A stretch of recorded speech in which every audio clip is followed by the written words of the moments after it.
Welcome to Relaxing Subjects. Tonight, there is nothing for you to figure out. Nowhere else you need to be. You can let your hands grow heavy. You can let the day you carried in here begin to set itself down the way you might set down a bag you didn't realize was so full until your shoulder finally let go of it. There is no test at the end of this. You do not need to remember a single word. A monk once asked a master whether a dog has Buddha nature, and the master answered with a single word, not a sentence, not an explanation. One word, and that one word has stopped the thinking minds of monks for more than 800 years. We'll come back to that word. We'll come back to it more than once tonight, because it is one of those small, plain things that has a way of opening underneath you the longer you sit with it. But for now, just let the question hang there in the dark. Does a dog have Buddha nature? A simple question, a yes or no question, you'd think. And the answer that came back was neither yes nor no. Let yourself settle in. Wherever you are right now, a bed, a chair, the floor, the back seat of something, a room you know well or a room you're only passing through, wherever you are, this is for you. If you'd like, you could let me know sometime what time it is where you're listening from and what corner of the world you've made quiet for this. It's a small thing, but it's nice to know the room is shared. Take a slow breath now, not a forced one. Just notice the next breath that comes on its own, the way it arrives without being asked, the way it has been arriving all day without a word of thanks from you. Let it come, let it go. There, that breath was the first bead. I say bead because there is a number woven all the way through tonight, and the number is 108. You may have seen it without knowing you were seeing it. A Buddhist prayer string, a mālā it's called. Mālā simply meaning a garland or a loop of beads. A mālā has 108 beads strung on it. A person praying or counting their breath moves the thumb from one bead to the next. One bead, one breath, one repetition of a name or a word, all the way around the loop. 108 of them, then back to the beginning. We'll talk later about the one bead you never cross.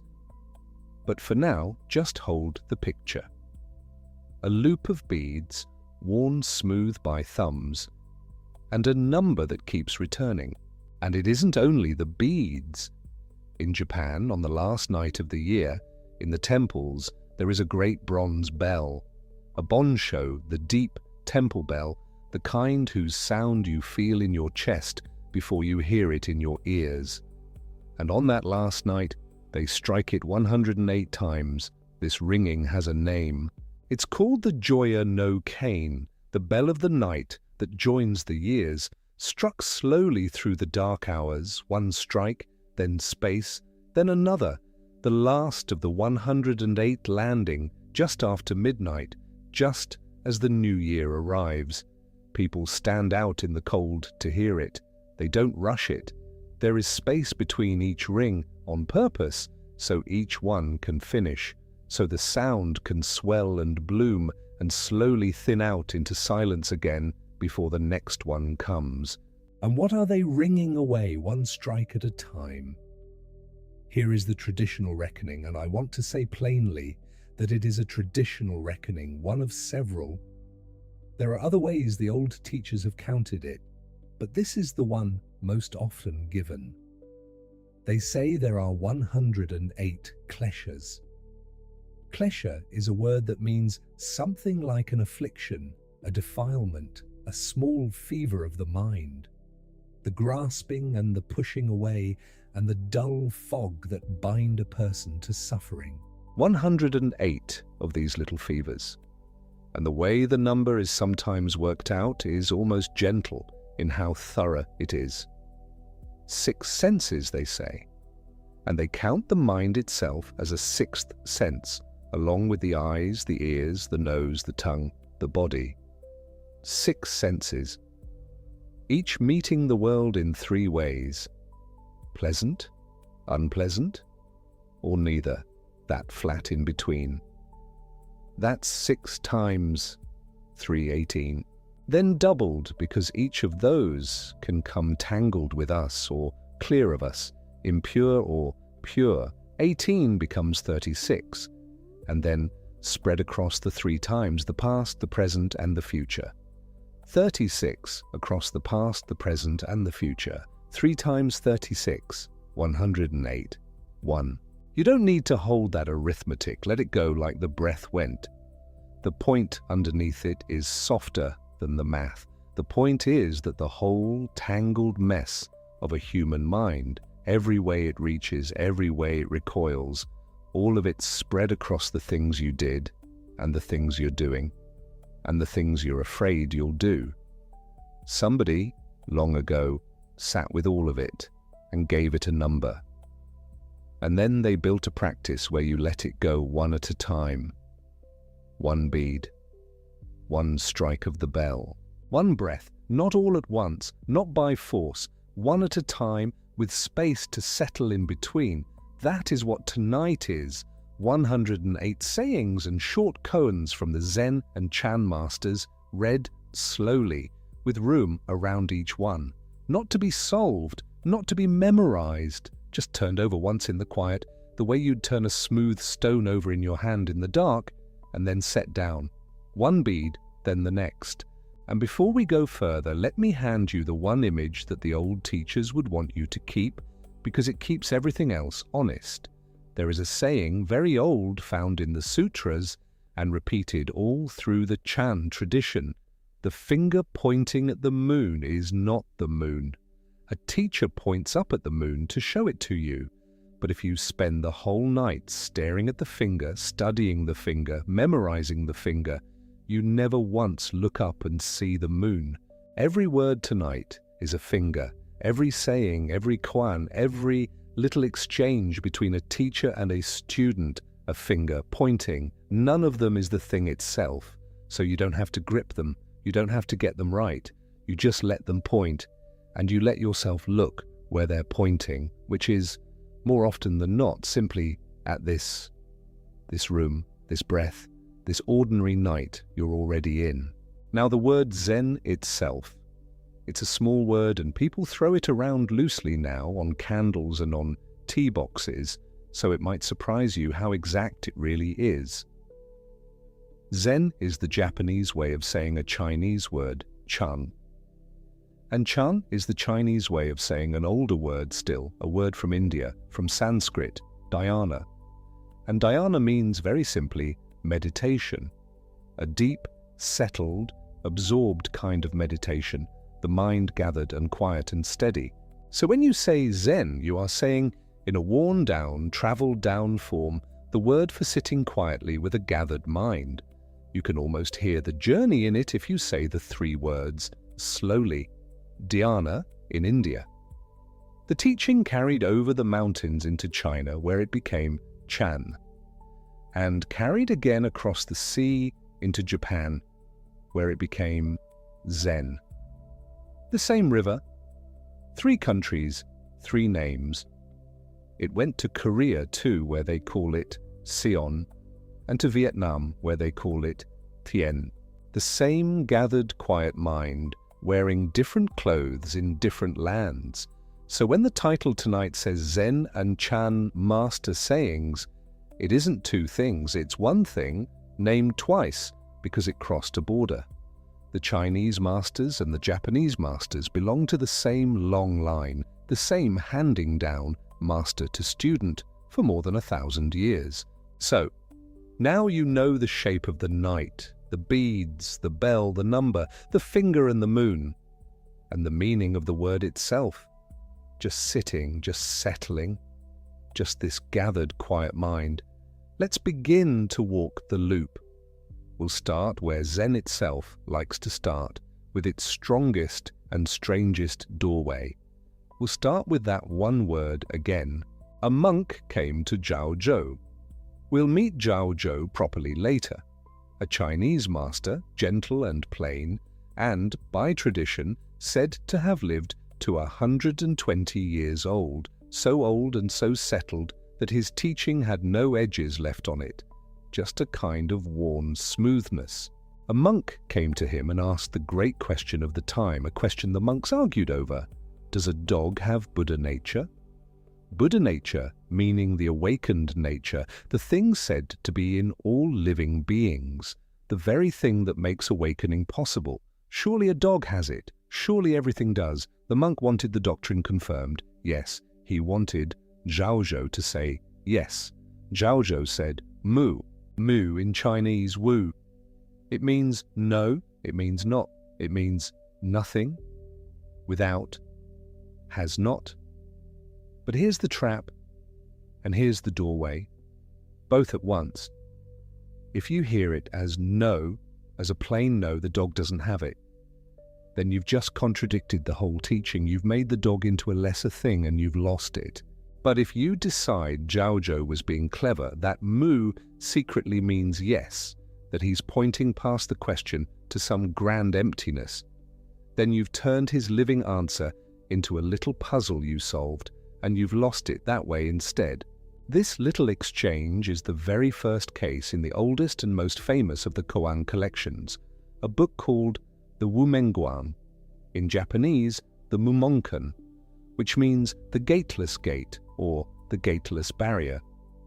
48 cases gathered by a master named Wumenhui in the year 1228.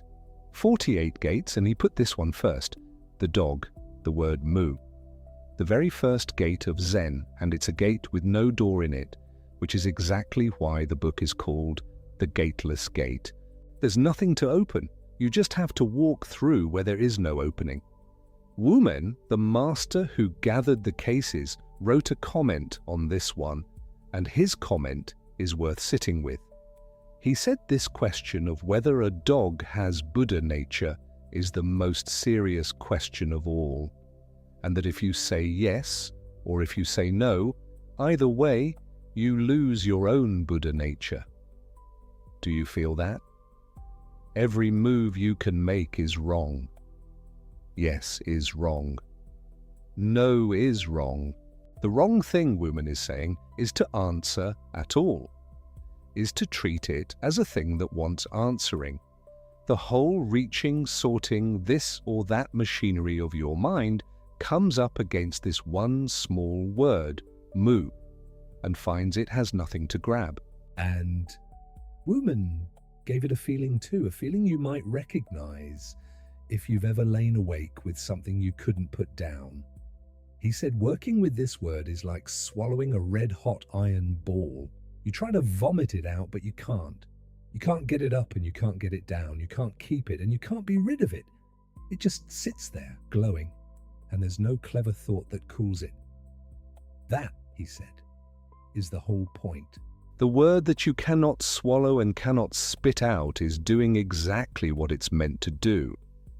It has stopped the mouth of the thinking mind.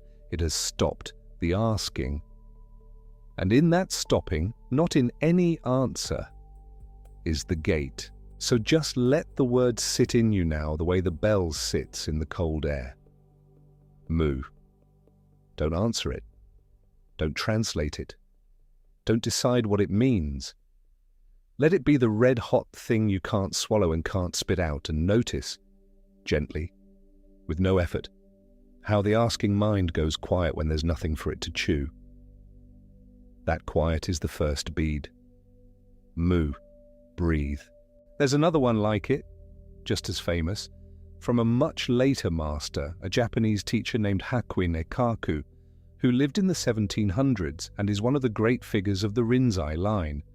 Hakuin gave his students a question that has become, maybe, the single most recognized line in all of Zen, even among people who've never read a word of it. He would ask, what is the sound of one hand? You know the sound of two hands meet and there's a clap. But one hand alone, what is its sound? Now the mind wants to be clever here. The mind wants to say, the sound of one hand is silence, no sound, and feel pleased with itself. But that's just another answer, another finger gripped instead of the moon looked at.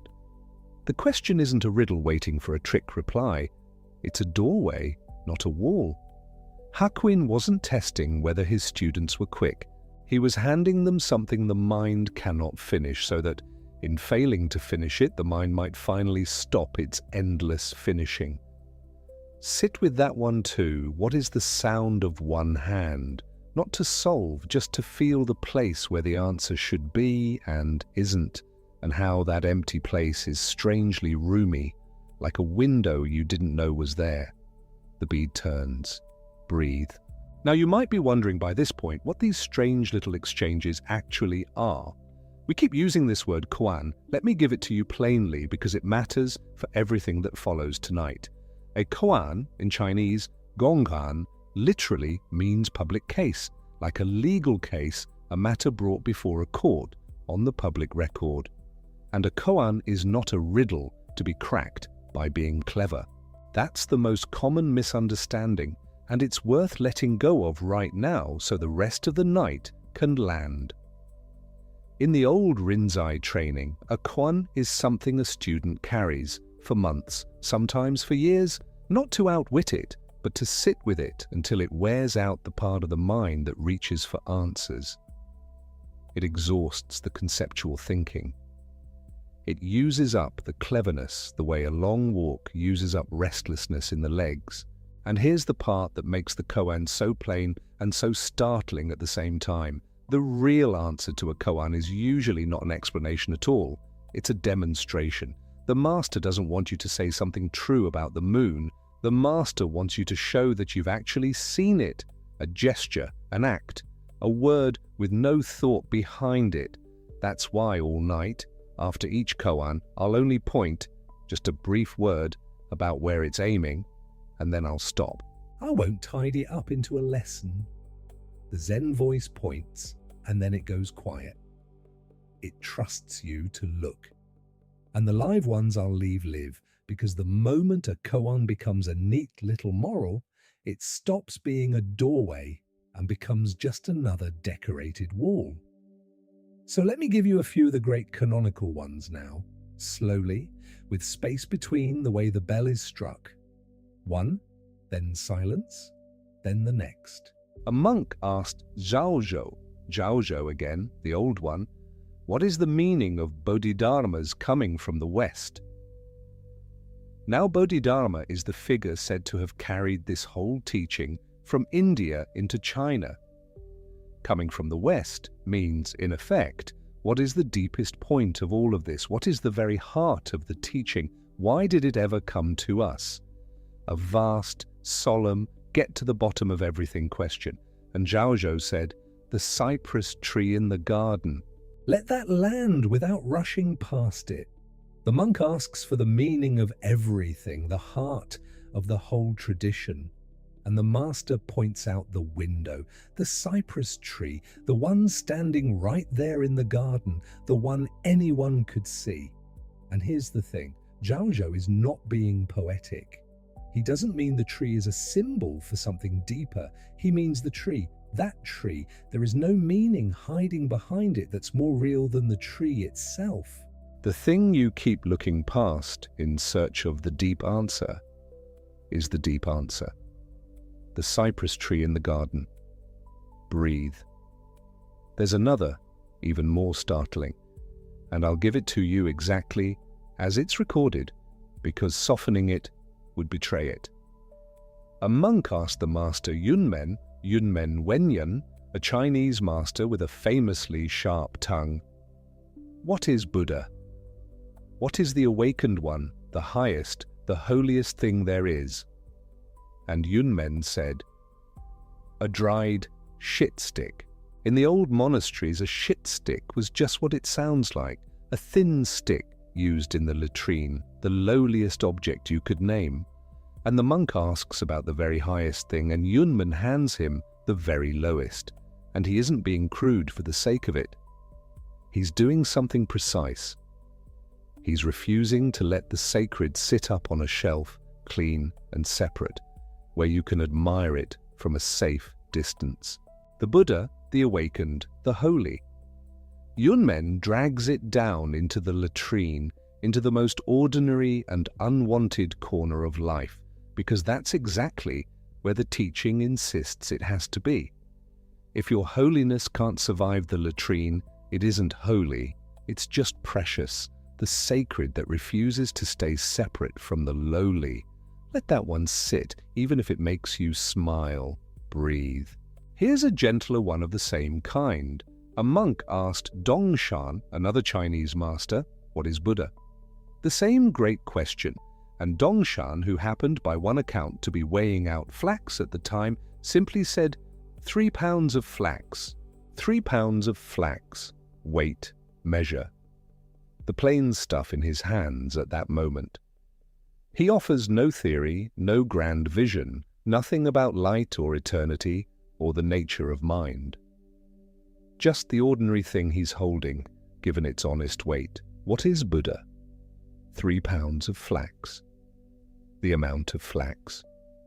As if to say, stop looking up into the clouds for it. It weighs 3 pounds, and it's right here in my hands. Breathe. And then there is the one that may be the most ordinary of all, the one I gave you a piece of at the very beginning, and it deserves the whole telling now. A monk came to Zhaozhou and said, I have just entered the monastery. Please, teach me. A new arrival, hungry for the teaching, ready, asking to be shown the great matter. And Zhaozhou said to him, Have you eaten your rice porridge? The monk said, Yes, I've eaten. And Zhaozhou said, Then wash your bowl. That's it. That was the teaching. Wash your bowl. The young monk wanted the secret. He wanted the doctrine, the deep instruction, the thing that would change him. And the old master pointed him straight at the bowl in front of him, still warm from breakfast, and said, The teaching was never anywhere else than in the next ordinary thing you have to do. You've eaten. Now wash your bowl, and then, presumably, sweep the floor, and carry the water, and sit, and breathe, and live. There is no teaching hiding behind the bowl that is more sacred than the washing of the bowl. The whole of it is right there in your hands, getting them wet. This is one of those lines that follows you.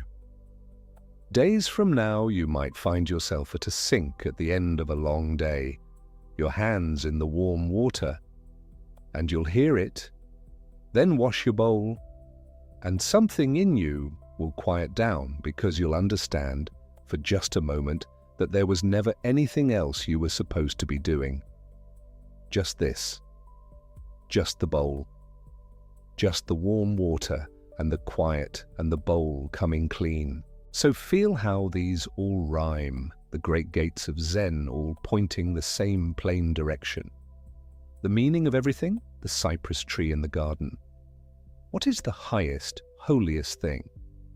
A dried stick from the latrine.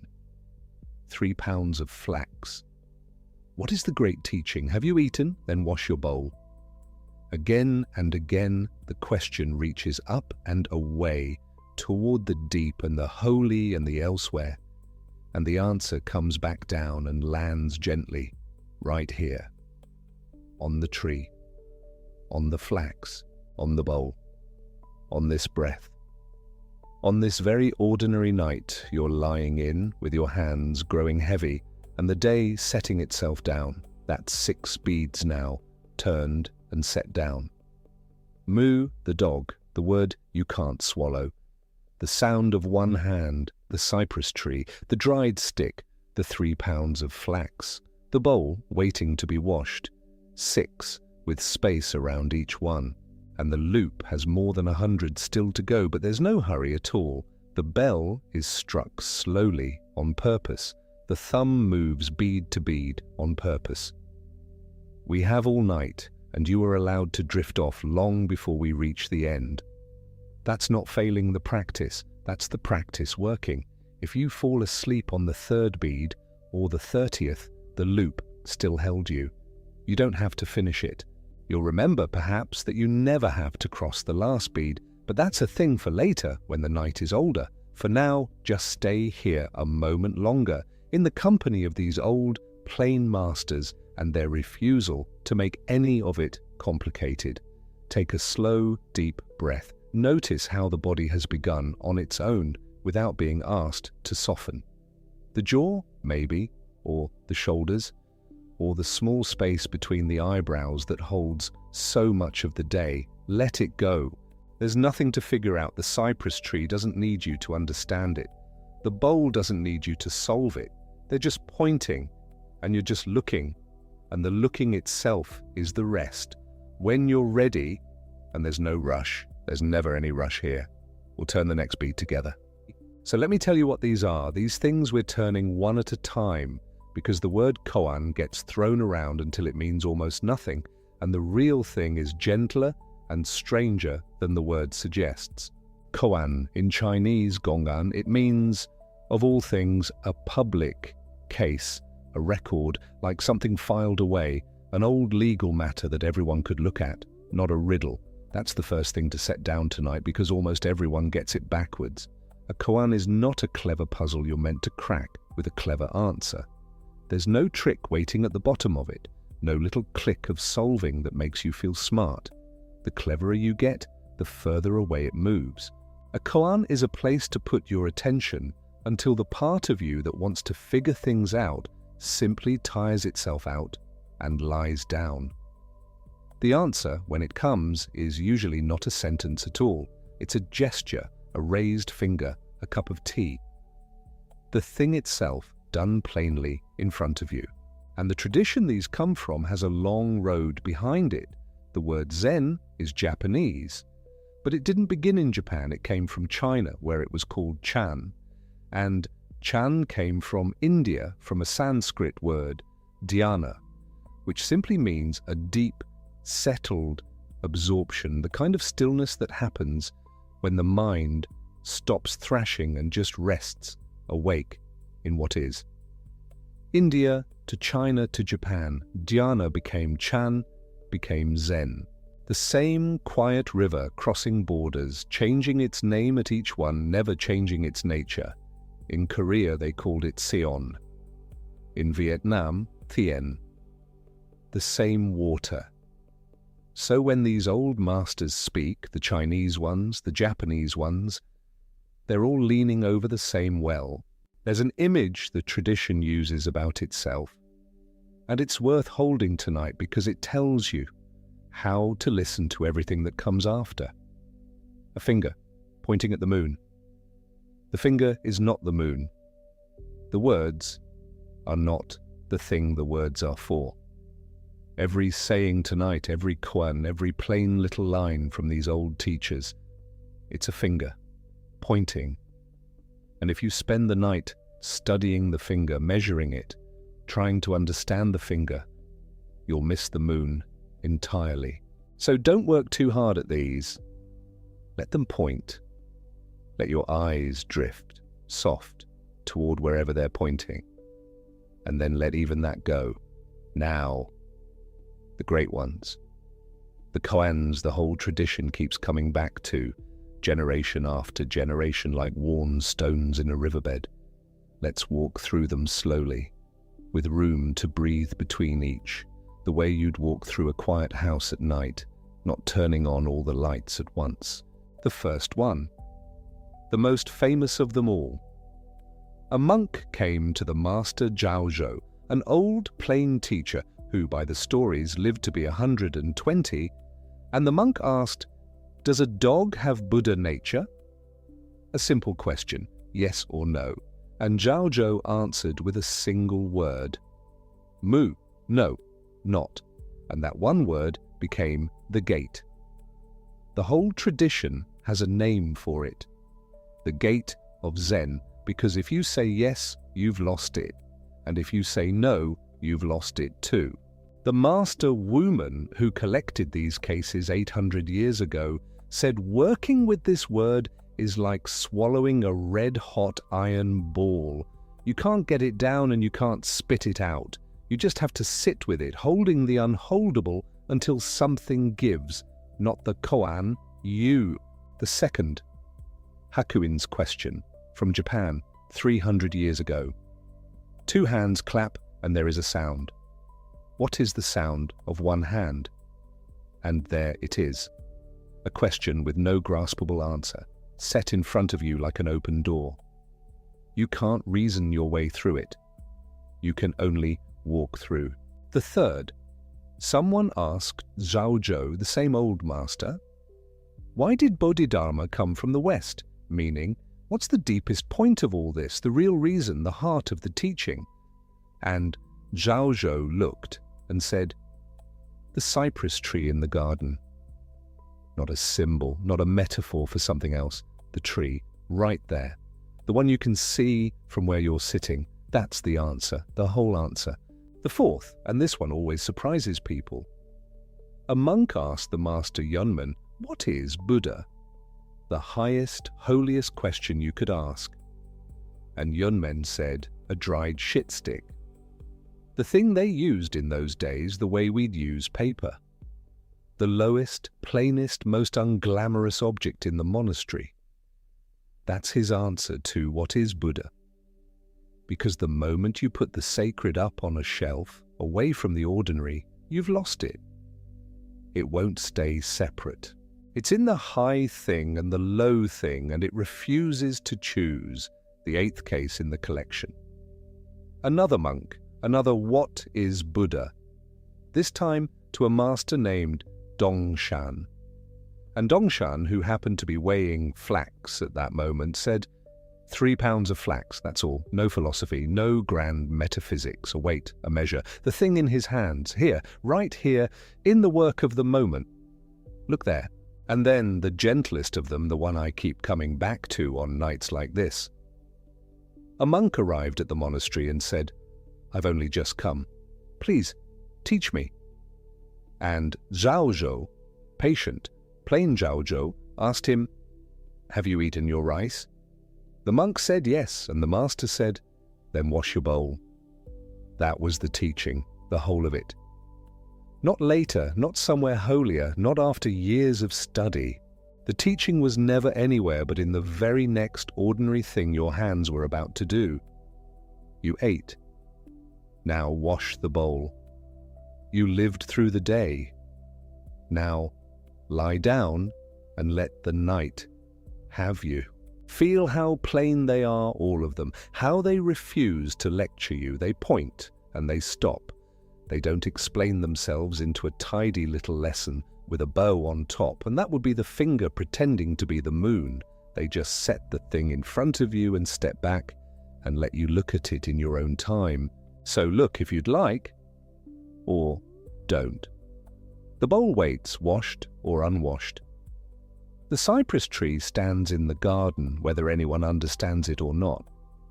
And you are here, breathing, with your hands grown heavy, turning these old worn beads one at a time, in no hurry, with the whole night still ahead of us, and nowhere at all we need to be. There is a story about Nanquan Puyuan and a cat, and if you have heard it before, let yourself hear it again tonight, as though for the first time, because the first time you heard it, you may have been trying to understand it. The monks of the eastern and western halls were arguing. The argument was about a cat, a particular cat, one that lived in the monastery and had somehow become the center of a fierce dispute about whether the cat possessed Buddha nature. The argument grew loud, it grew ungainly and full of opinion. Nanquan walked in, picked up the cat, held it high so everyone could see, and said, "Say a word of Zen, and I will spare the cat. Say nothing, and I will cut it in two." And the monks fell silent. They had all their cleverness, all their study, all their years of sitting and reading and discussing, and in that moment, with the cat in the air and the master's blade implied, nothing. Not one word came, and Nanquan cut the cat. Later that evening, Zhaozhou returned to the monastery from some errand. Nanquan told him what had happened, and Zhao, without a word, took off his sandals, set them on top of his head, and walked out of the room. Nanquan looked at him, going, and said quietly, "If you had been there, you could have saved the cat."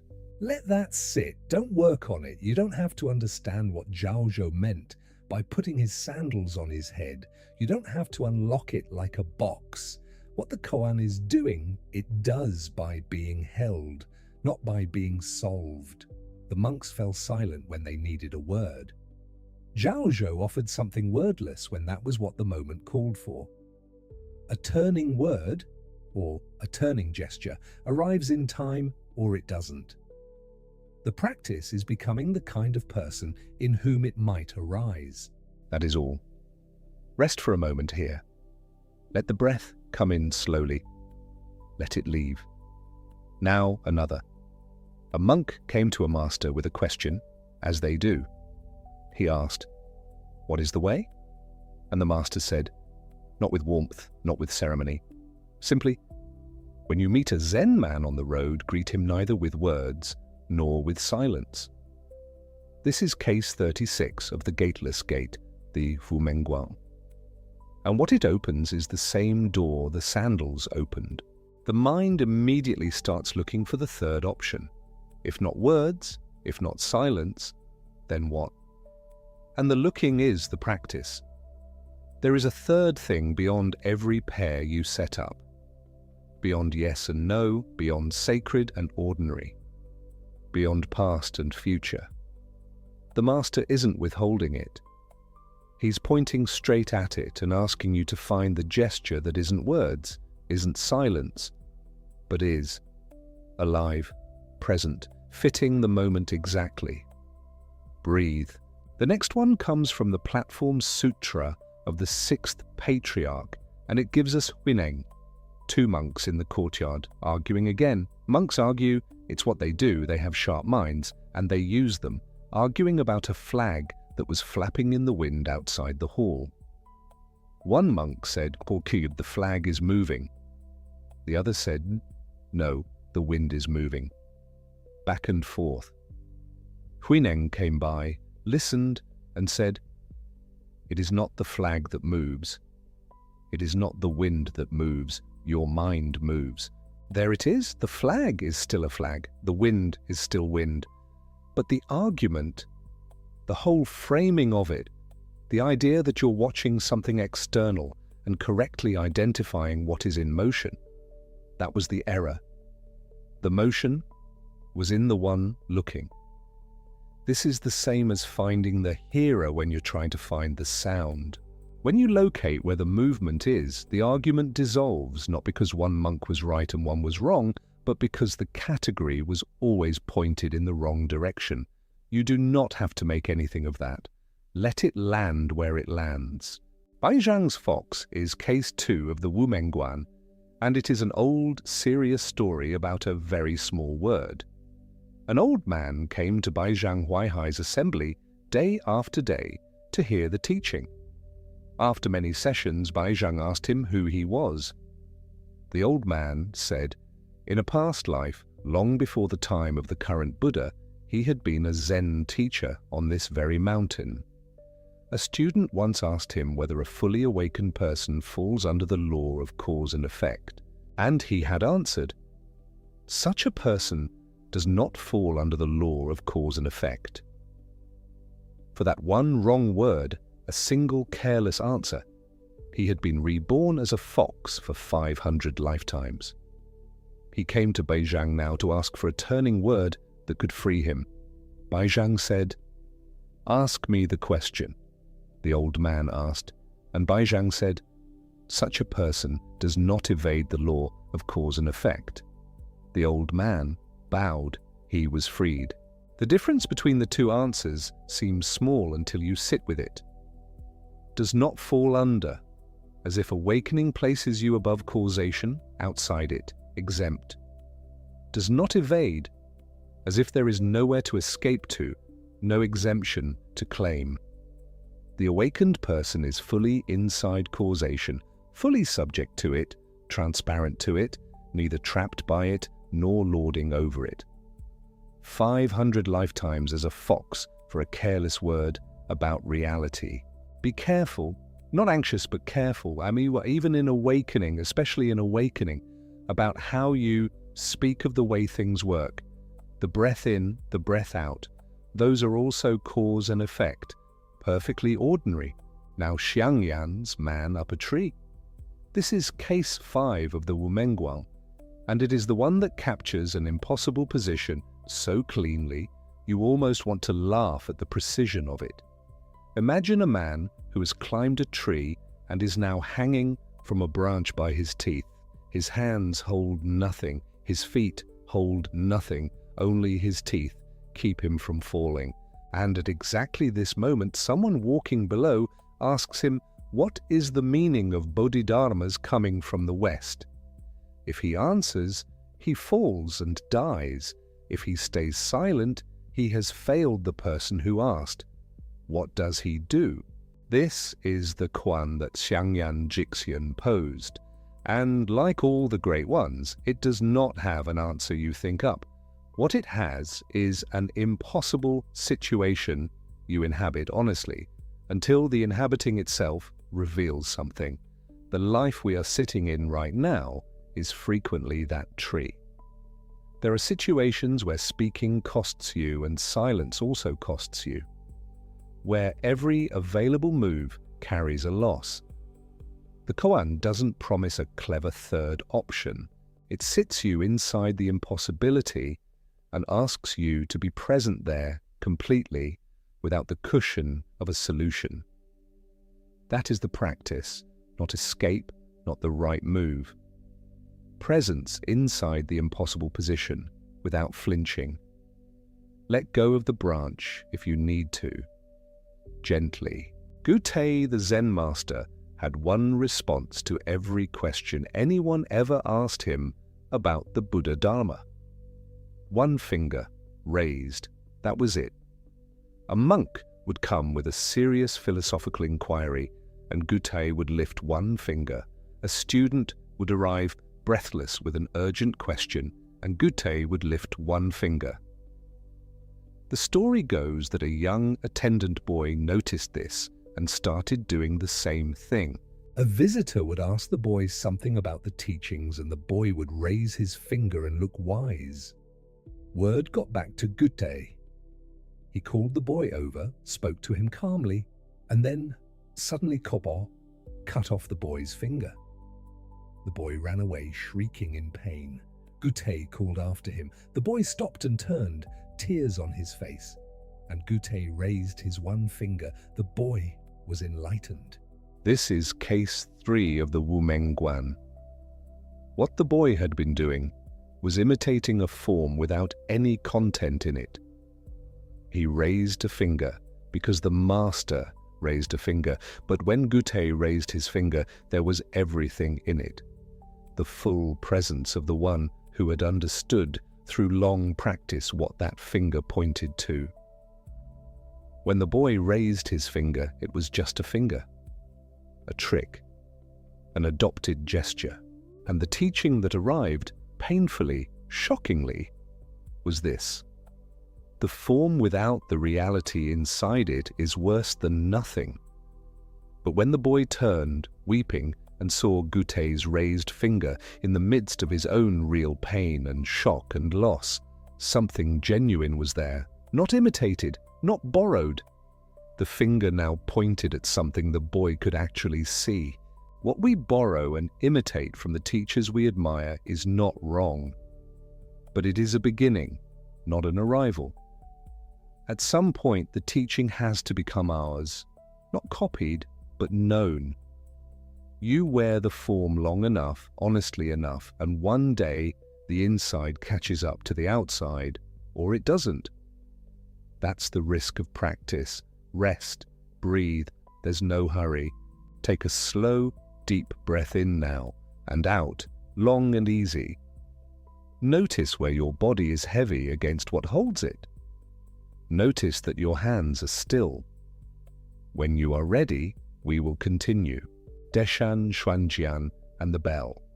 the story is simple enough to almost miss. A monk came to Deshan for instruction. Now Deshan was one of the great masters of the Tang dynasty, a former expert on the Diamond Sutra, who had traveled south to challenge the southern school of Zen and ended up converted by it, a formidable teacher. The monk arrived ready to receive some teaching, and Deshan, or in some versions of the story, a monk following Deshan's example, simply rang the bell for the meal. Come eat, that was all. The everyday signal, the ordinary call, delivered as the complete and sufficient teaching. The Blue Cliff Record knows this one. And it belongs here because what it says is the same as what the bowl says, what the cypress tree says, what the 3 pounds of flax say, the thing right in front of you, the thing that is happening right now in its most unremarkable and daily form is never separate from the truth you are looking for. You came for a deep teaching. The bell is ringing, follow it, sit down, eat your meal. The teaching was in the bell all along. And then there is Mazu Daoyi, one of the great teachers of the Chang Golden Age, and he said 2 things that seem to contradict each other entirely, and both of them are cases in the Wumengguan. To one student he said, this very mind is Buddha. 3 characters. No metaphysics. Not a future mind, not a purified mind, not a mind that has sat for 30 years and achieved something. This one, the one you have right now, warm and worried and sleepy and alive. That mind. It is the Buddha, case 30. To a different student, on a different occasion, Mazu said, no mind, no Buddha. Case 33. The student who heard the first answer needed to be turned toward what was already present. The student who heard the second answer needed to be turned away from grasping at a concept. The medicine changes with the disease. If you are looking outside yourself for something sacred, you are told, this very mind. If you are clinging to the idea of this very mind is the Buddha, as though you have caught something, you are told, no mind, no Buddha. Neither statement is the full truth. Both are the full truth for the person who needed to hear it. That's what makes Mazu's teaching impossible to simply memorize and carry around as a doctrine. It only worked in a specific encounter for a specific person in a specific moment. The Dharma of the heart, as Linji would say, has no fixed form. Does a dog have Buddha nature? Mu? Is this mind the Buddha? This very mind is the Buddha. Is this mind the Buddha? No mind, no Buddha.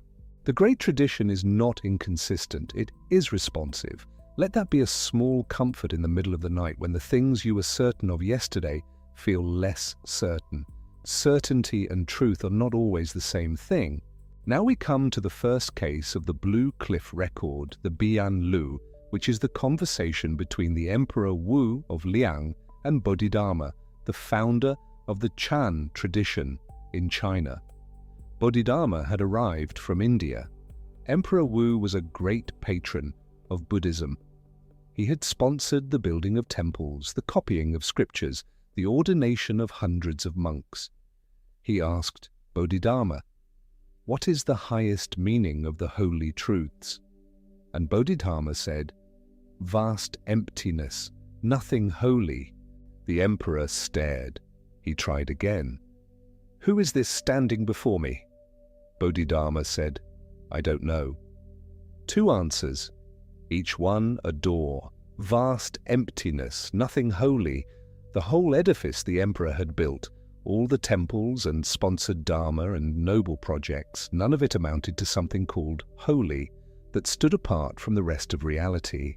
Emptiness is not a negative. In the Buddhist sense, emptiness means that things have no fixed, independent, self-enclosed nature. They are not nothing, they are open, fluid, interpenetrating. Sacred and ordinary are not 2 different rooms. The emperor's great works were not worthless, but they were also not a special account he held in some cosmic merit bank. Vast emptiness, nothing that stands apart and calls itself holy. And then, who stands before me? I don't know. Not false modesty, not a riddle, genuine unknowing. The one who had crossed an ocean and a country to teach, who had spent years in practice, who was standing in the throne room of one of the most powerful men in China, that one, asked to identify himself, said, "I don't know," because the self that could be identified, pinned down, owned, is not the one that is looking. Look at the looker and you will find what Bodhidharma found. Not a name, not a biography, something that cannot be held still long enough to be named. Tradition says that Emperor Wu did not understand, that Bodhidharma left, crossed the Yangtze River on a reed, so the legend goes, and spent the next 9 years facing a wall at Shaolin. We will return to that wall at the end of tonight. For now, just know that the wall was there and Bodhidharma was there, and neither of them moved. Breathe. Yunmen Wenyan.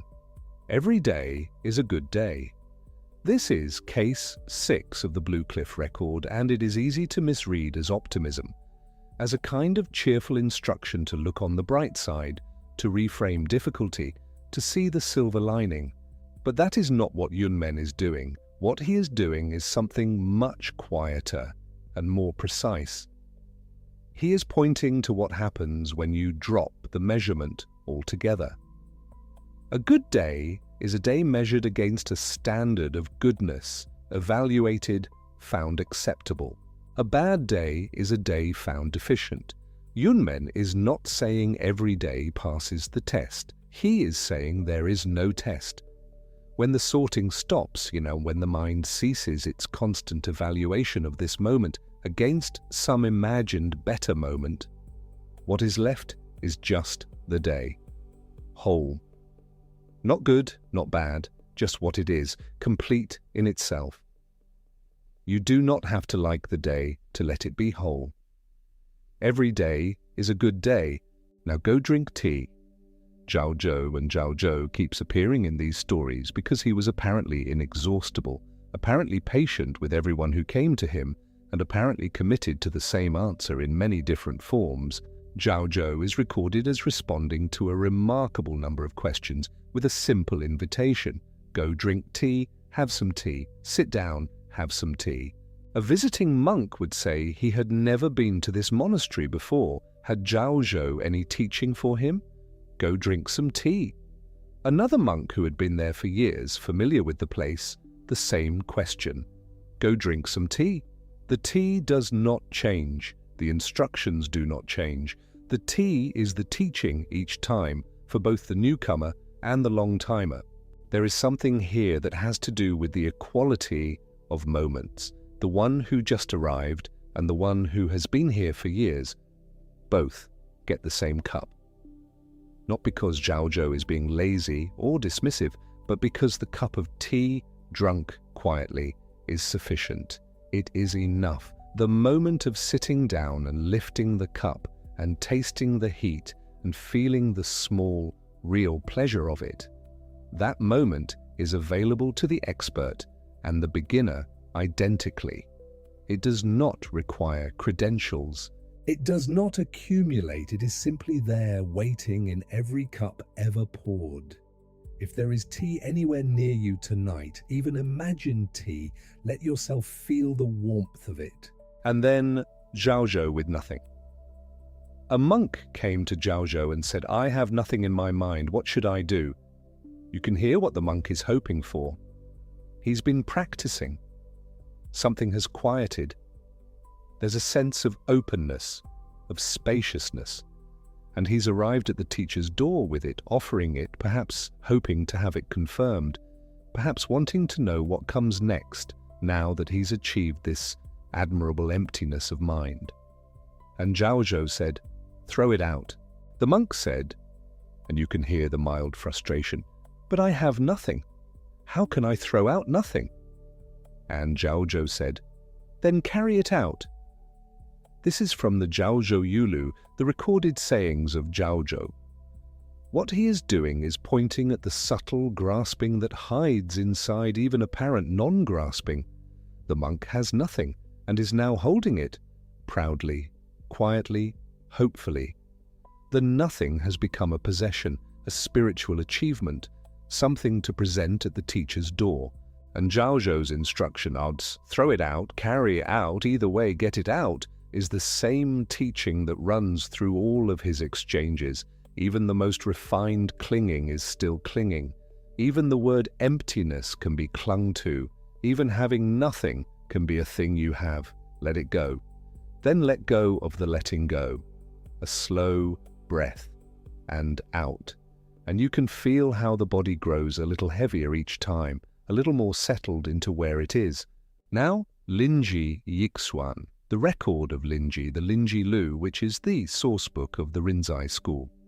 Linji lived in China in the 9th century and died in 866, and he was, by every account and record, a teacher of considerable sharpness. The shout, the slap, the refusal to let students hide anywhere, not behind philosophy, not behind reverence, not behind the texts. And then the sentence everyone knows, even people who know nothing about Zen: if you meet the Buddha, kill the Buddha.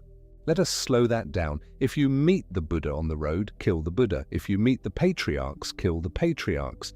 If you meet the saints and sages, kill them all. Do not let anything become something you lean on from the outside instead of seeing from the inside. What Linji is attacking is not the Buddha, not the tradition, not the teachers. He is attacking the habit of substituting external authority for genuine understanding. The student who worships Linji without understanding what Linji understood is exactly like the boy who raised a borrowed finger, the form without the reality. If you encounter a teacher and your encounter with them becomes a way of not looking for yourself, if the master becomes a comfortable proxy for your own seeing, then that comfortable proxy needs to die. Not the teacher, not the Dharma, the dependency. This is one of the most startling things in the Zen tradition and also one of the most consistent. It keeps saying, do not rest here, not even on this. Move through. Do not mistake the signpost for the destination. The finger is not the moon. Kill the Buddha means do not stop at the idea of the Buddha. Keep going until you find what the Buddha found. Only then will you have actually met him.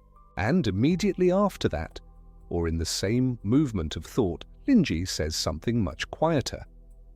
He speaks of the true person of no rank. And he says this: the true person of no rank goes in and out the gates of your face all day long. And he calls to his assembly, look, look, as if the person is right there, available to be seen, going and coming constantly through the very faculties you're using to look for it.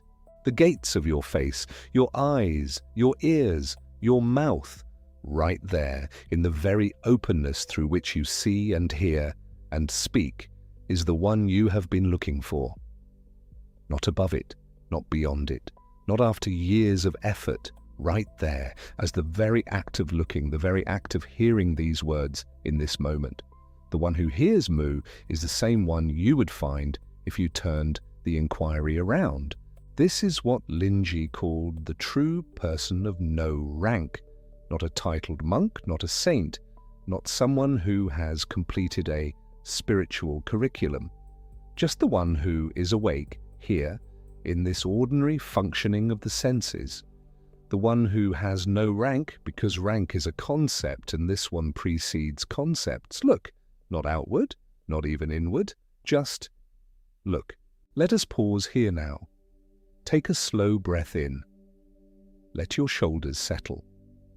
If your eyes are open, let them soften or close.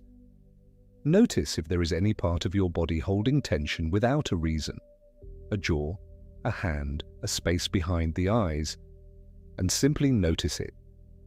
You do not have to release it. Just notice it.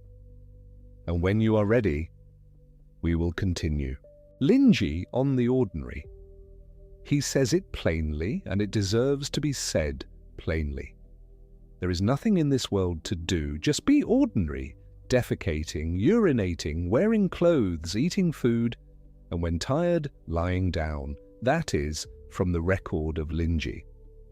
And Linji, who was the master of the shout and the slap, who told you to kill the Buddha, this same teacher says the whole of the extraordinary path leads here, to urinating, to eating, to lying down when you are tired, which is what you are doing right now. There is a persistent idea that spiritual life requires something additional, an extra effort, an upward reach, a daily dose of the special or the sacred added on top of life's ordinary texture. Linji is saying the opposite.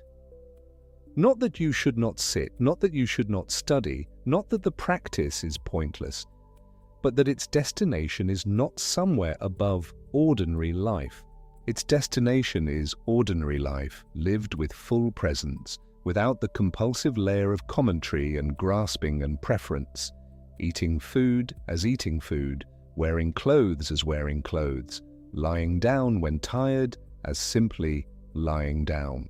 How much of what we carry at night is the commentary on the day, the evaluation, the should have been, the tomorrow I will do better? What would the day look like? What would this night look like if for a few minutes we let the commentary go quiet and left just the bare actuality? The body is lying down, the night is doing what nights do, the breath is arriving without being told to. Linji again, on the Dharma of the heart, it has no fixed form. It pervades the 10 directions. This means, do not look for the teaching in a shape, not in a text, not in a lineage, not in a place, not in a posture. The thing itself is formless and omnidirectional. The forms, the texts, the postures, the teachers, the bells, the beads, all day the fingers. The moon is formless. The moon is everywhere. And then the dog chasing the clod. Linji says, you take the words of the old masters for the way. You are like a dog chasing a clod of earth. It does not chase the man who threw it. A person throws a clod of earth and a dog goes chasing after the clod. It follows the thing thrown rather than the one who threw it. You go after the teachings, the records, the beautiful sayings, the poetic lines, all yet, and there is value in that, and tonight we are spending time with 108 of them. But none of them are the way. They are thrown by the way. Chase the thrower. Don't stop at the clod. This is its own koan embedded in an image. The question becomes, who threw it? And Linji, blunt as ever on the preference for the sacred. If you love the sacred and hate the ordinary, you are still bobbing in the sea of birth and death, not on the shore, not past it, still in it. Because the preference itself, the sorting of experience into sacred and ordinary, the eagerness for special states and the dismissal of the mundane, is the chain. The chain looks very refined. It is made of gold, not iron, and it smells like incense. But a chain is a chain. The freedom Linji is pointing to is freedom from the preference, not freedom from the ordinary. The ordinary is not the problem. The preference is. What a strange and liberating thought to bring into the night, into the unremarkable fact of lying here in the dark. Now Zhaozhou, gentler, plainer, sitting in his devastating simplicity. A monk asked him, "What is myself?" And Zhaozhou asked back, "Have you eaten your rice porridge?" And the monk said yes. And Zhaozhou said, "Wash your bowl." This is the Zhaozhou Yulu, and it is the same teaching as the earlier bowl exchange, but with a different question on the front of it. The monk wants to know what his self is. He is asking a metaphysical question. He expects a metaphysical answer. And Zhaozhou sends him to the sink because the self, whatever it is, whatever it turns out to be, when you've looked long and honestly, is found in the act, not in the concept, not in the discussion about the act. In the act itself, when you're fully in it, without a narrator running alongside it. The self doing the washing is the self you are asking about. Go find it there, in the warm water with the bowl. And when it's time to die, just die. And this one is attributed to Zhaozhou in the tradition. The recorded sayings, though we hold it as Tier 2 traditional, widely transmitted, the fingerprint of Zhaozhou's mind, even if the exact words cannot be pinned to a single primary source. But it sounds like him exactly. The student asks about the great matter of life and death, which is the serious question in Zen. How do we meet this? What is on the other side of it? What are we to do with the knowledge that we and everyone we love will die?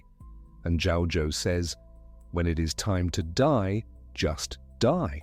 Not comforting in the way we might wish comfort to arrive, not with reassurance about what waits, not with a philosophical argument for the continuity of something.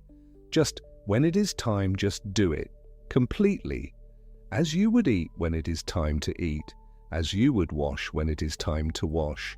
Death in its own Dharma position, not fought, not prepared for with terror, not inflated with drama or deflated with denial.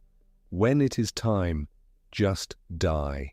Something about that, something in the plainness of it, is actually restful if you can let it be. The same presence you bring to the bowl, you bring to the end. Nothing extra required, nothing withheld. And then the sick monk. Someone came to Zhaozhou and said, "My whole body is sick, please cure it." Zhaozhou said, "I will not." The monk was surprised. Why not? Zhaozhou said, "So that you will neither live nor die." This is from the Zhaozhou Yulu Tier 2. And it is one of the stranger exchanges, stranger even than the bowl and the tea, because it seems at first to be refusal. Unkind refusal, but follow it. If Zhaozhou cured the disease, the monk would live. And with the living, the fear of dying again. The cure would restore the monk to the cycle of cherishing life and dreading death. The cure would maintain the disease of wanting to be on one side of the pair. So Zhaozhou withholds the cure in this teaching mode, this pedagogical pointing, to show the monk a place that is neither grasping at life nor fleeing death, a place prior to the division. That place is not sickness and it is not health. It is also not a third option you achieve. It is what you find when you stop requiring one or the other. This is very close to what Zen and Chán will say later in the Hsin Hsin Ming, which we will arrive at in its own time tonight. But here it comes through Zhaozhou, through a sick monk, through a refusal that was the deepest kind of care. And finally, for this small cluster of Zhaozhou's devastating plane exchanges, the ball thrown in swift water. A monk asked Zhaozhou about a newborn child. Does it have the 6 consciousnesses? Sight, hearing, smell, taste, touch, and the thinking mind. Does the brand new infant possess them? And Zhaozhou said, throwing a ball on swift water. This is case 80 of the Blue Cliff record, and it is one of those answers that works on you slowly, like dye entering cloth. A ball thrown on swift water does not stop anywhere. It does not accumulate a position. It does not become the water, does not fight the current, does not pause on the surface long enough to be owned. It arises, it moves, it passes, just like a thought, just like a sensation, just like the consciousness itself, arising, passing, never grasped long enough to be a self. That is what the newborn has, that is what you have beneath the accumulated story. Arising and passing, never grasped like a ball thrown on swift water. Feel that for a moment. The movement of the breath, arising, passing, not the same breath twice, never grasped, never stopped. The whole tradition has been moving through you this way all evening. These 108, and we are not even halfway through them yet. And look how much ground we've covered, how many different rooms in the same vast house, the great canonical Koans. the Gateless Gate and the Blue Cliff Record and the Book of Serenity, the iconoclastic fire of Linji, the patient, tea-offering, bowl-washing, ball-on-water gentleness of Zhaozhou. All of it circling the same thing, approaching it from every angle, like water finding its way through stone, not by force, but by persistence and by the sheer, ordinary willingness to keep flowing. You are still breathing. Your body is still here, warm and heavy and held. There is a whole night left and many sayings still ahead of us, and nowhere at all we need to be before morning. And now we come to Dogen. If Linji is fire and Zhaozhou is water, then Dogen Zenji is something like earth. Slow, patient, vast, the kind of thing that takes centuries to fully know. He was born in 1200 in Japan, and by the time he died in 1253, he had written the Shōbōgenzō, one of the most remarkable philosophical and spiritual texts in any language.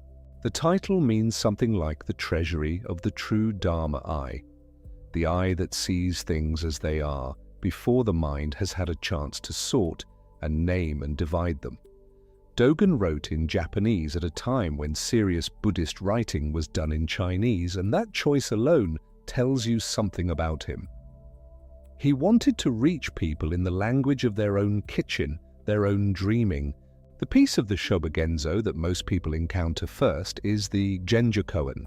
The word is often translated as the issue at hand or actualizing the fundamental point, but both translations feel a little thin for what Dogen is actually doing.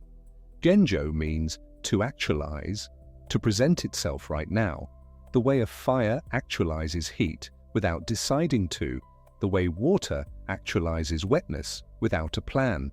And koan here does not mean a puzzle. It means the truth as it presents itself, the actual case, the living fact of this moment.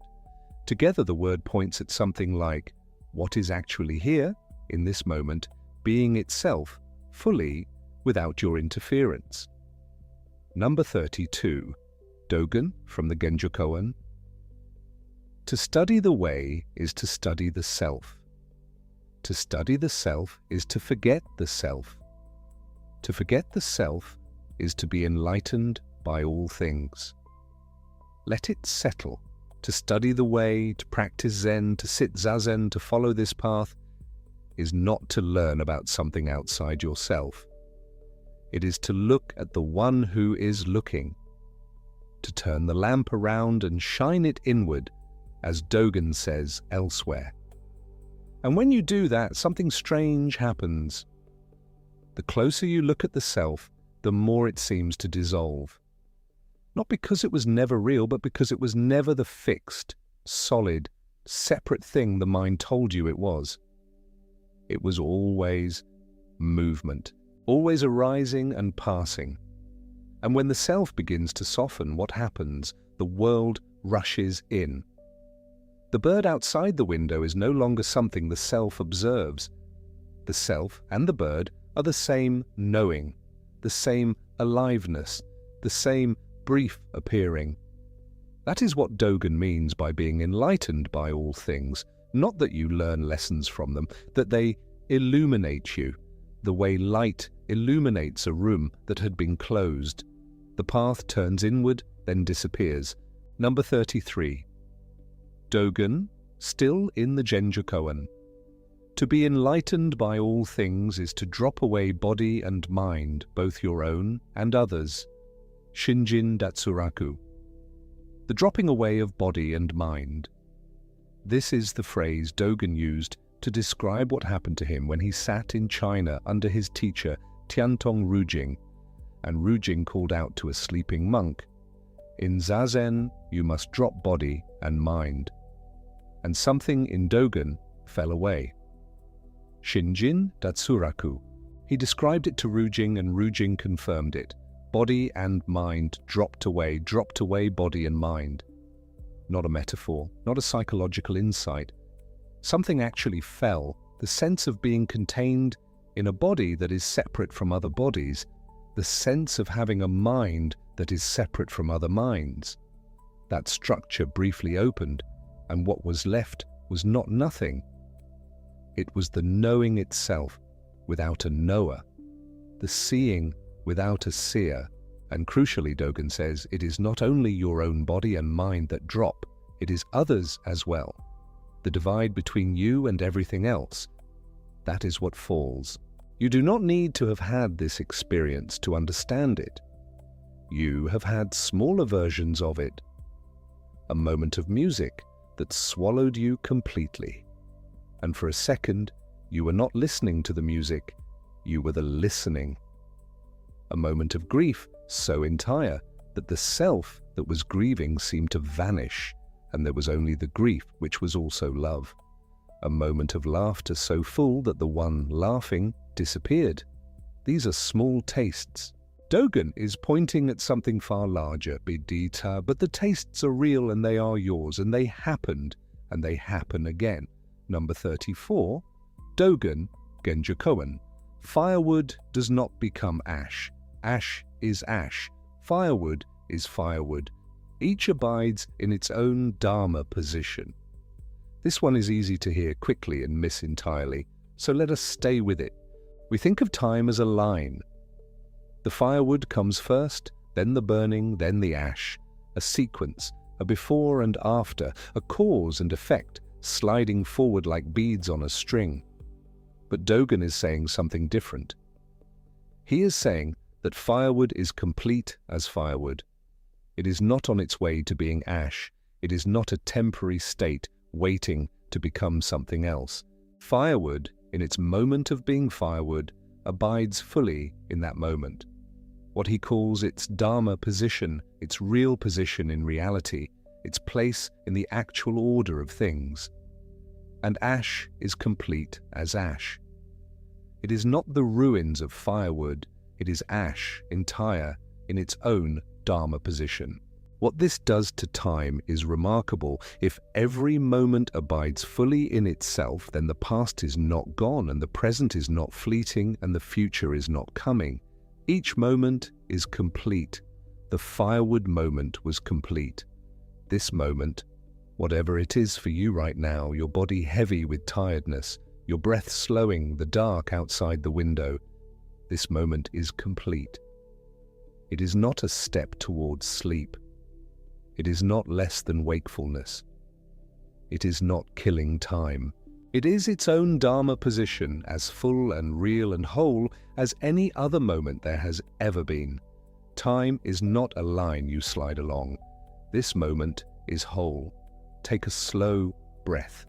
Let the weight of the body be what it is. Ash that is ash. Breath that is breath. Number 35. Dogen Genjo Koan. Enlightenment is like the moon reflected on the water. The moon does not get wet, nor is the water broken. There is a version of spiritual practice that imagines enlightenment as a kind of rupture. The world is destroyed and replaced with something else. You go through the gate and never come back. The ordinary is left behind. But Dogen will not let you have that escape. The moon does not get wet. The water is not broken. When the moon appears in the surface of a pond, the pond does not change. It is still water, still cold, still moving in small rings at its edge. And the moon does not descend. It is still exactly where it is, remote and untroubled, but the reflection is real. The moon is genuinely in the water. You cannot say it is not there. You cannot say it is only illusion. Realization does not disturb the ordinary world. It inhabits it. The rice porridge is still rice porridge. The bowl still needs washing. The body still gets tired. And in all of that, exactly in all of that, the moon is reflected perfectly. Number 36. Dogen Genjo Koan. A fish swims in the ocean, and no matter how far it swims, there is no end to the water. A bird flies in the sky, and no matter how far it flies, there is no end to the air. You are never outside your own life. That is what this says. Not consolation, clarity. The fish cannot swim to a place where it is no longer in the ocean. The bird cannot fly to a place where it is no longer in the sky. And you cannot arrive at a moment when you are no longer in your own life, your own awareness, your own being. Even in deep, dreamless sleep, the being is there. Even in the darkest hour, the knowing that knows the darkness is still present. You do not exile yourself from your own life. You are always in the water. The only question is whether you swim as if there might be an edge. Number 37. Dogen Genjokoan. When you find your place where you are, practice occurs. Not later. Not in a monastery. Not after you have solved the problem of your mind or fixed the knot in your chest or made peace with what happened 3 years ago. Here. Your place is where you are. And practice occurs. Not is performed, not is completed, but occurs like weather, like light, like the grass growing by itself in the spring.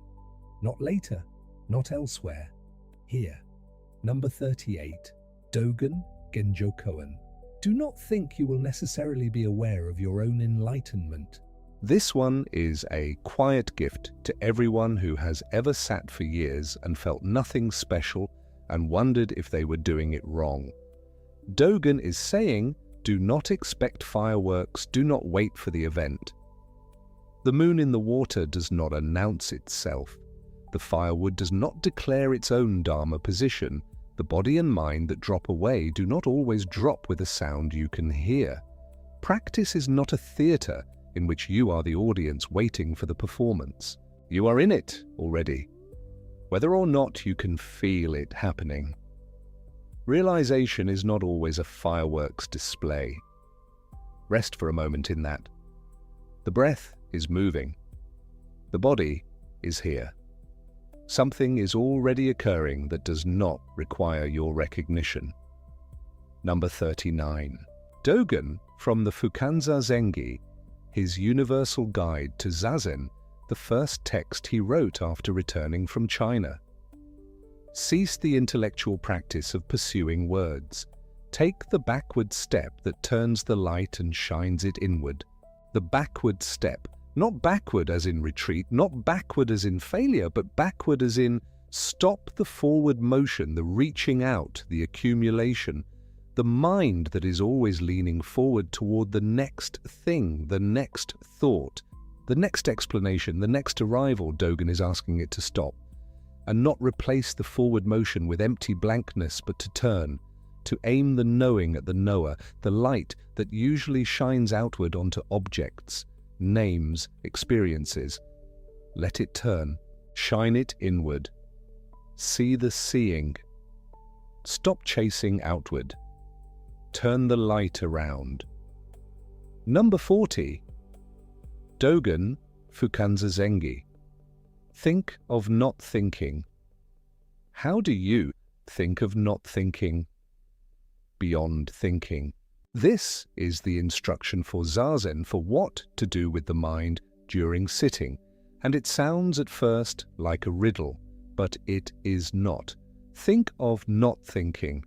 Be aware of the absence of thought, or the space between thoughts, or the ground in which thought arises. How? Beyond thinking. Not by suppressing thought, not by generating new thought about not thinking, but by moving to what is beyond the pair, beyond the category of thinking and not thinking entirely. The art of Zazen, Dogen says. It is an art. Not a technique, not a method, not a recipe. An art. Something that requires something of you that cannot be written down and can only be pointed at. The seat beyond the pair of thought and no thought. Number 41. Dogen from Shoji. Life and death in the Shōbōgenzō. Life and death are the life of the Buddha. In other words, there is nothing to escape. Life includes death. Death is not the opposite of life. It is what life does, and if life and death together are the life of the Buddha, then there is no place outside this to get to, no exit through the back. The thing you are afraid of and the thing you love are not in different rooms. They are in the same room. They have always been in the same room, and the room is the life of the Buddha, not a tragedy, not a mistake. The life of the Buddha. There is nothing to escape. This is it. Number 42. Dogen from Uji. Being time. In the Shōbōgenzō. Each moment is all being. Each moment is the whole world. Uji. The word is sometimes translated as being time or existence time. For Dogen, time and existence are not two different things. To be is to be in time, and to be in time is to be. And each moment of this time being is not a fragment of a larger thing. Each moment is all being. The whole world is present in this moment, not as an abstraction, but as the actual content of what is here. The quiet dark of this night, the sound of your breathing, or the silence between sounds, the weight, the warmth, all being, the whole world, time and existence are not two. Let that settle for a long breath. We have moved through 12 sayings from the Shōbōgenzō and the Fukanza Zengi, and each one has been a slightly different door into the same room. The room of this moment, complete, undivided, already and always here. Dogen keeps returning us to this. Not to a special state, not to an achievement, but to the actual fact of what is happening, which is always and only now. Now the tradition offers us something different in register, but not in direction. The short exchange, teacher and student, a question and a response that is not exactly an answer. These are the moments where the records come alive as something you can feel, not just understand. Number 43. A student once asked an old master, "How do I enter the way?" The master said, "Do you hear the stream?" The student listened. "Yes." "Enter there."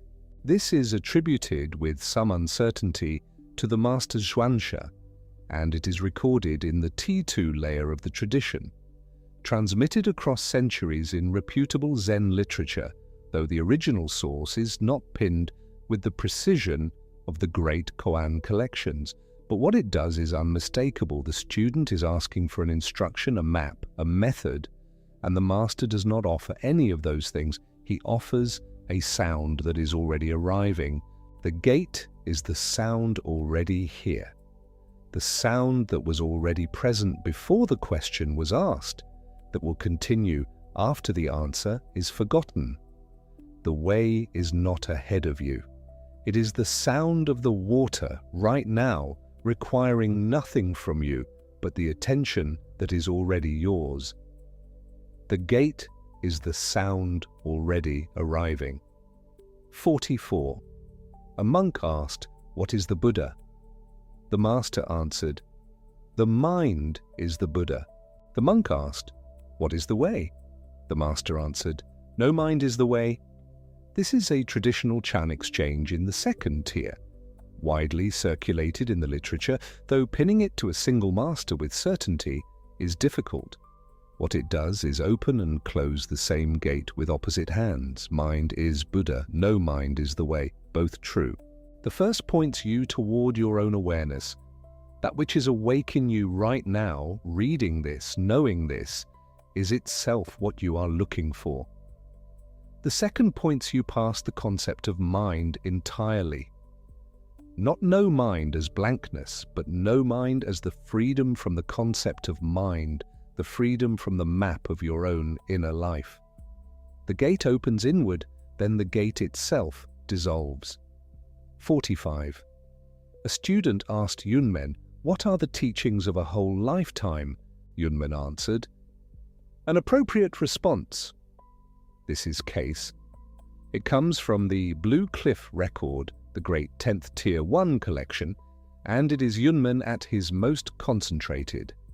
In Chinese Buddhist tradition, the teachings of a whole lifetime, the full arc of what the Buddha taught, the sutras, the disciplines, the philosophy, is a vast ocean. And Yunmen compresses it into 2 words. An appropriate response, not a fixed doctrine, not a rule, not even a principle, fitting the moment, responding to what is actually here, not to what should be here, not to a memorized category, but to this. What is actually in front of you right now, asking to be met. The whole teaching is meet this, meet what is actually here, appropriately, without imposing, no fixed doctrine, only fitting the moment. 46. A monk asked, "What is the essence of the teaching?" The master raised his fly whisk. This gesture appears across the records. Zhaozhou, Mazu, and others are each associated with some version of it. The fly whisk was a traditional implement carried by Chinese masters, a small horsehair brush used to brush away insects.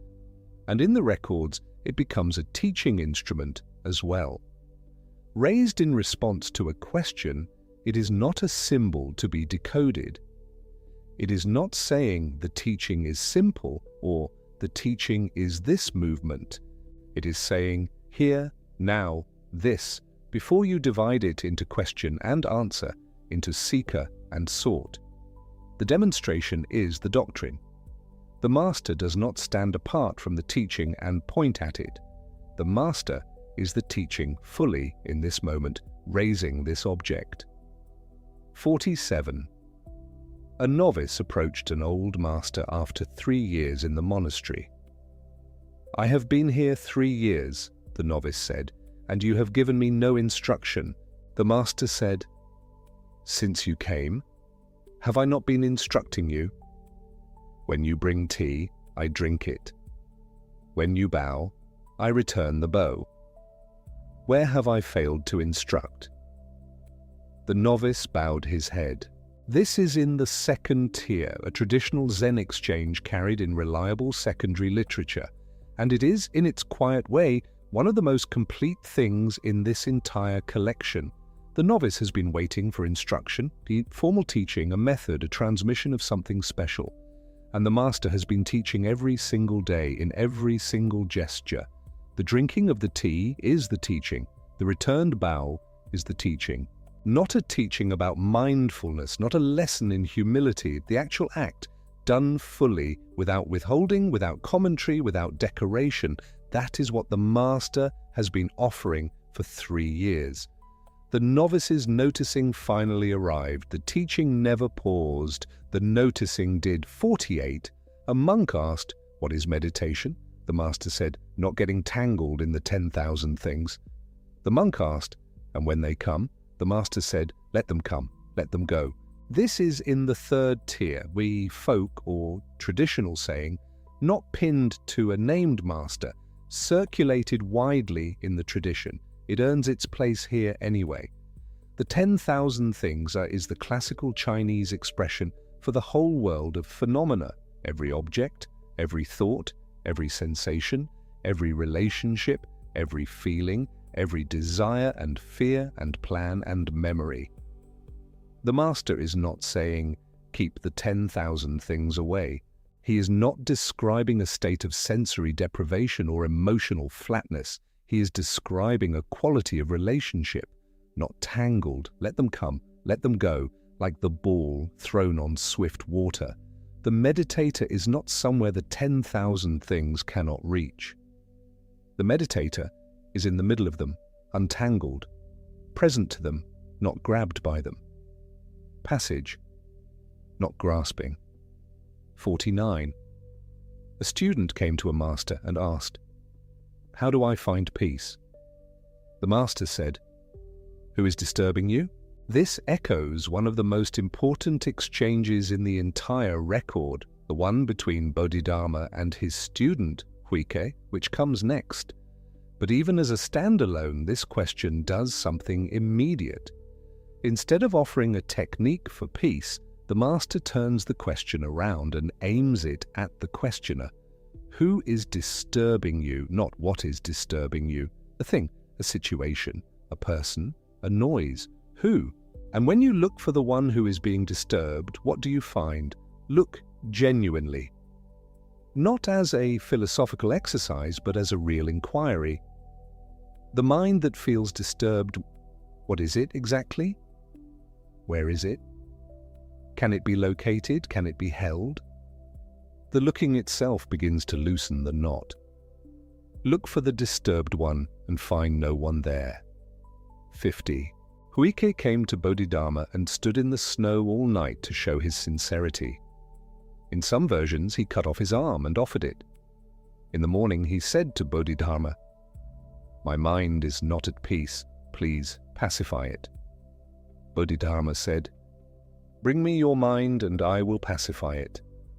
Huike said, "I have searched for it and cannot find it." Bodhidharma said, "There, I have pacified it." This comes from the Wumengguan and the traditional accounts. In the first and second tier of the tradition, the detail of Huike's arm varies across sources, but the exchange at the center is canonical. It is perhaps the most economical example of what a koan actually does. Huike has suffered, his mind is in pain, he asks the master to fix it. The master does not prescribe a remedy. He asks Huike to produce the thing that needs fixing. And Huike, genuinely not as a philosophical move but as an actual act of searching, looks for his mind and cannot find it.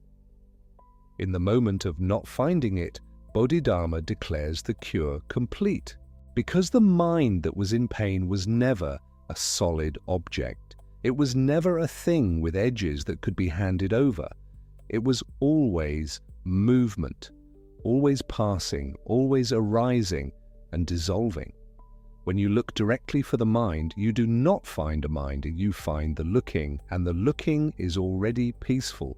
It was always already peaceful. That is the cure. The mind you would fix cannot be found. Number 51. A monk asked a master what happens after a person dies. The master said, "I do not know." The monk said, "Why not? You are a master." The master said, "Yes, but not a dead one."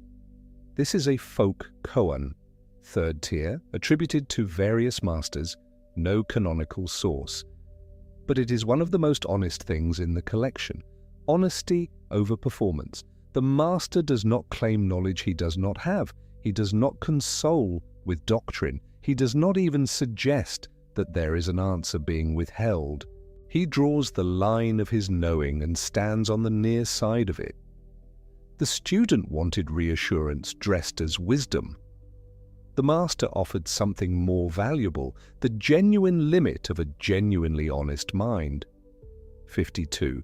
Number 52, and it is a short one, perhaps the shortest in the collection, and perhaps the most complete. A student asked, "What is the most important teaching of Buddhism?" The master said, "Attention." The student said, "Is that all?" The master said, "Attention, attention."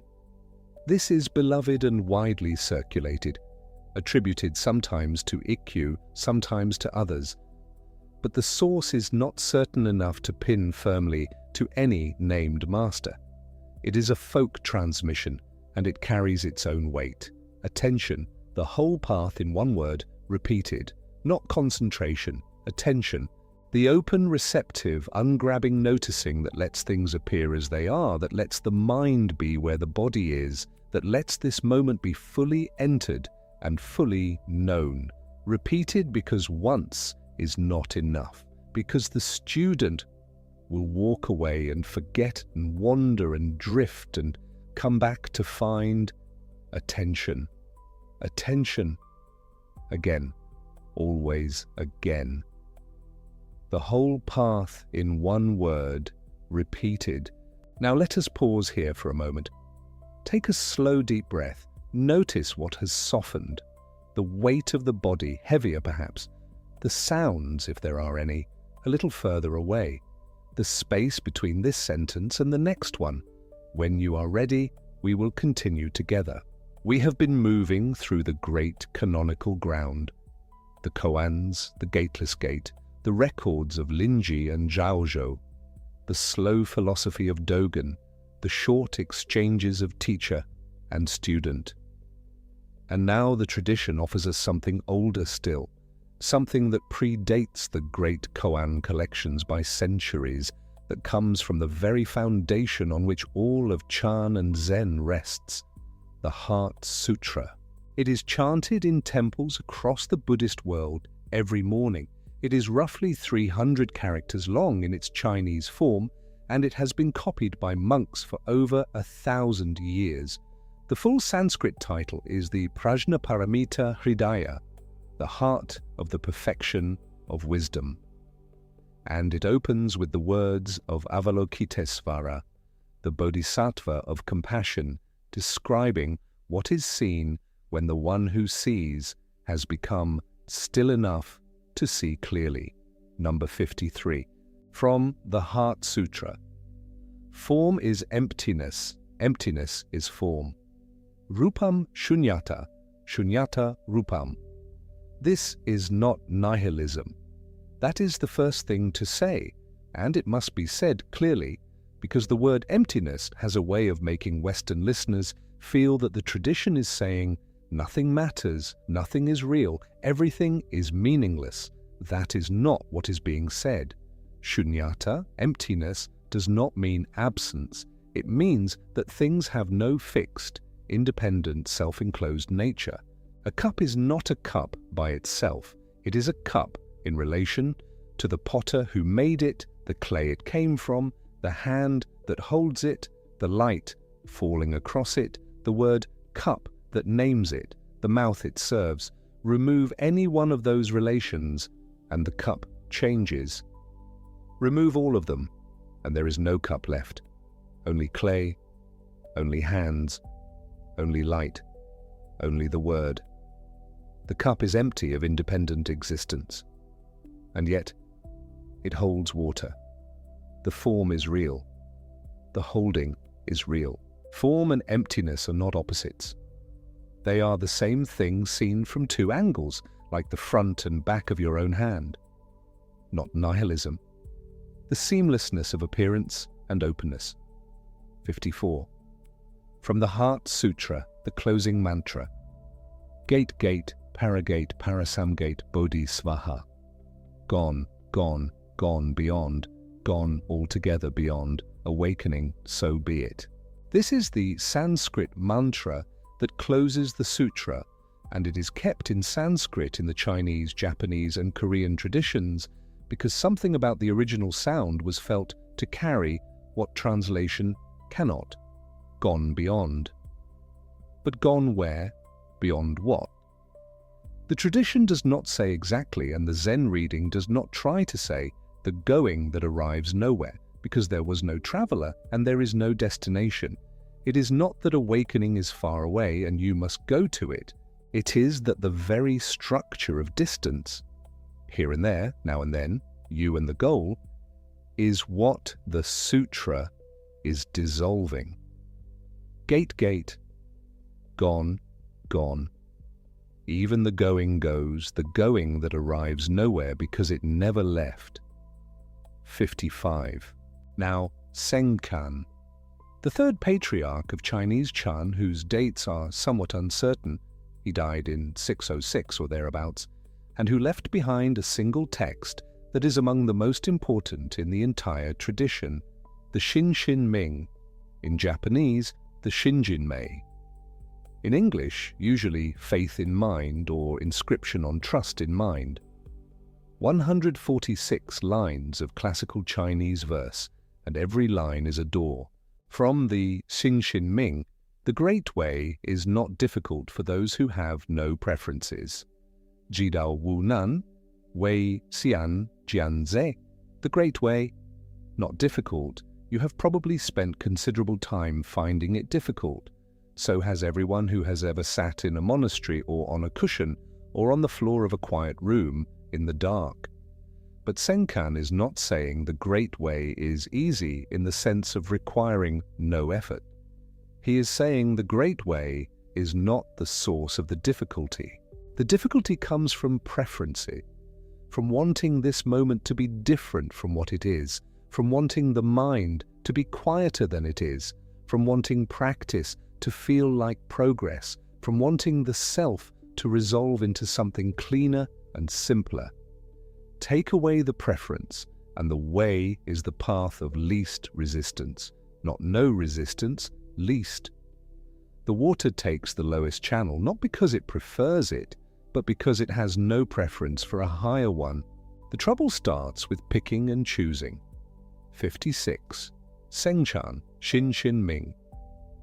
When like and dislike are both absent, everything becomes clear and undisguised. Not when you achieve some great stillness, not when you finish your practice. When like and dislike are absent, even briefly, even for the length of a single breath, in which you simply let this moment be neither good nor bad, but just what it is. Then the moment appears undisguised. Most of what you see is your own commentary layered over experience. When the commentary quiets even a little, what is underneath is startlingly clear, not special, not transcendent, clear. Like a window when the condensation has run down. The eye clears when it stops sorting. 57. Senkan Hsin Hsin Ming. To set up what you like against what you dislike is the disease of the mind, not a flaw, not a bad habit, a disease. Senkan is using strong language deliberately. The split between what we love and what we reject, between what we want to keep and what we want to be rid of, this is not how reality is organized. Reality does not have a like column and a dislike column. We impose those columns and then we suffer the imposition. The disease is the splitting. The cure is not to stop having preferences. You will still prefer warmth to cold, rest to exhaustion. The cure is to see the split as the mind's habit rather than reality's structure, to hold your preferences lightly enough that they do not govern you. The split itself is the illness. 58. Senkan Hsin Hsin Ming. Do not seek the truth, only cease to cherish opinions. This is perhaps the line that most people expect to find the other way around. Seek the truth. That is the instruction everyone expects. Senkan says, do not. Not because the truth is not worth finding, but because the seeking is the thing that gets in the way. It is the movement toward the thing that keeps you at a distance from it. And what to do instead? Cease to cherish opinions. Let go of the positions, the conclusions, the views about how things are, the opinion that your mind is too scattered, the opinion that enlightenment is far away, the opinion that this moment is insufficient, the opinion that there is somewhere better to be than here. Drop those one by one, and what is already present can be seen. Less to add, more to drop. 59. From the Diamond Sutra, the Vajrakedika Prajnaparamita Sutra, the sutra that cuts through illusion like a diamond, a verse toward its close. All conditioned things are like a dream, an illusion, a bubble, a shadow, like dew or a flash of lightning. Thus should they be regarded. 6 images: a dream, an illusion, a bubble, a shadow, dew on the grass, a flash of lightning. All of them share a quality. They appear briefly and they are gone. They do not have solid, permanent existence. The bubble is real. It catches the light, you can touch it gently, it reflects the room back at you in miniature, and then it is gone. Was it real? Yes. Is it permanent? No. Are those two facts in conflict? The Diamond Sutra says no. Real and impermanent are not opposites. Hold lightly what passes lightly, not because it doesn't matter, but because the holding itself is what causes the pain when it goes. 60. And now the most important line in the Diamond Sutra for the history of Chán in China. Possibly the most important line in the entire tradition for what it set in motion. From the Diamond Sutra: develop a mind that abides nowhere. Ying wu suo zhu, sheng qi stun. This is the line, this exact line from the Diamond Sutra that Huineng, who would become the 6th patriarch of Chán, heard a stranger reciting in the street. He had never studied, he was illiterate, some accounts say, or barely literate. He was delivering firewood for his family. And when he heard this line, something opened. He found his way to the monastery of the 5th patriarch Hongren, and he eventually received the robe and bowl of transmission, and he became the root of what we now call Zen. All of that from a single line heard in passing. Develop a mind that abides nowhere. A mind that does not settle on a thing and claim it. A mind that is fully present to what is here without getting stuck to it. Not absent, present. Not grasping, receiving. Not wandering, resting without resting on anything. The mind that abides nowhere is the mind that can meet everything. Rest without resting on anything. 61. Not one, not two. This is a standard Zen formula for non-duality carried in the 2nd tier, a phrase that appears across the literature in varying forms and that points at the fundamental Zen orientation. Not one. Do not collapse everything into sameness, into undifferentiated oneness that makes no distinctions and therefore says nothing and does nothing. Not two. Do not split everything into opposites, into self and other, sacred and profane, enlightened and unenlightened. The way is not oneness. The way is not two-ness. The way is neither, which is also to say, the way is both, which is also to say, stop numbering and look, neither merge nor separate. 62. Hongzhi Zhengjue, a 12th century master of the Caodong school, the Chinese precursor to Dogen's Soto, who developed what became known as Mozhao, silent illumination. He died in 1157, and his writings on Zazen and on the quality of silent, open awareness are among the most luminous in the whole tradition. From Hongzhi's writings on silent illumination, silent and serene, forgetting words, bright clarity appears before you. Not after you have learned enough, not once the practice matures, now. Silent and serene. Not the suppression of sound, but the absence of the commentary running over the top of things. Forgetting words. Not ignorance, but the release of the constant naming and categorizing, the running translation that the mind performs over experience. And in that silence, in that forgetting, bright clarity, not blankness, not sleep, brightness. Something present and luminous and entirely here, that was always here behind the words. The stillness is not blank, it shines. We have moved through a great arc tonight, from the great canonical koans that opened this session, through Linji's fire and Zhaozhou's water, and the patient, complete philosophy of Dogen, and now through the short exchanges and the oldest sutras and the pure pointing lines of the tradition's contemplative heart. The Heart Sutra and the Diamond Sutra and the Hsin Hsin Ming and Hongzhi's silent illumination. These are the bedrock, the water table beneath all the wells.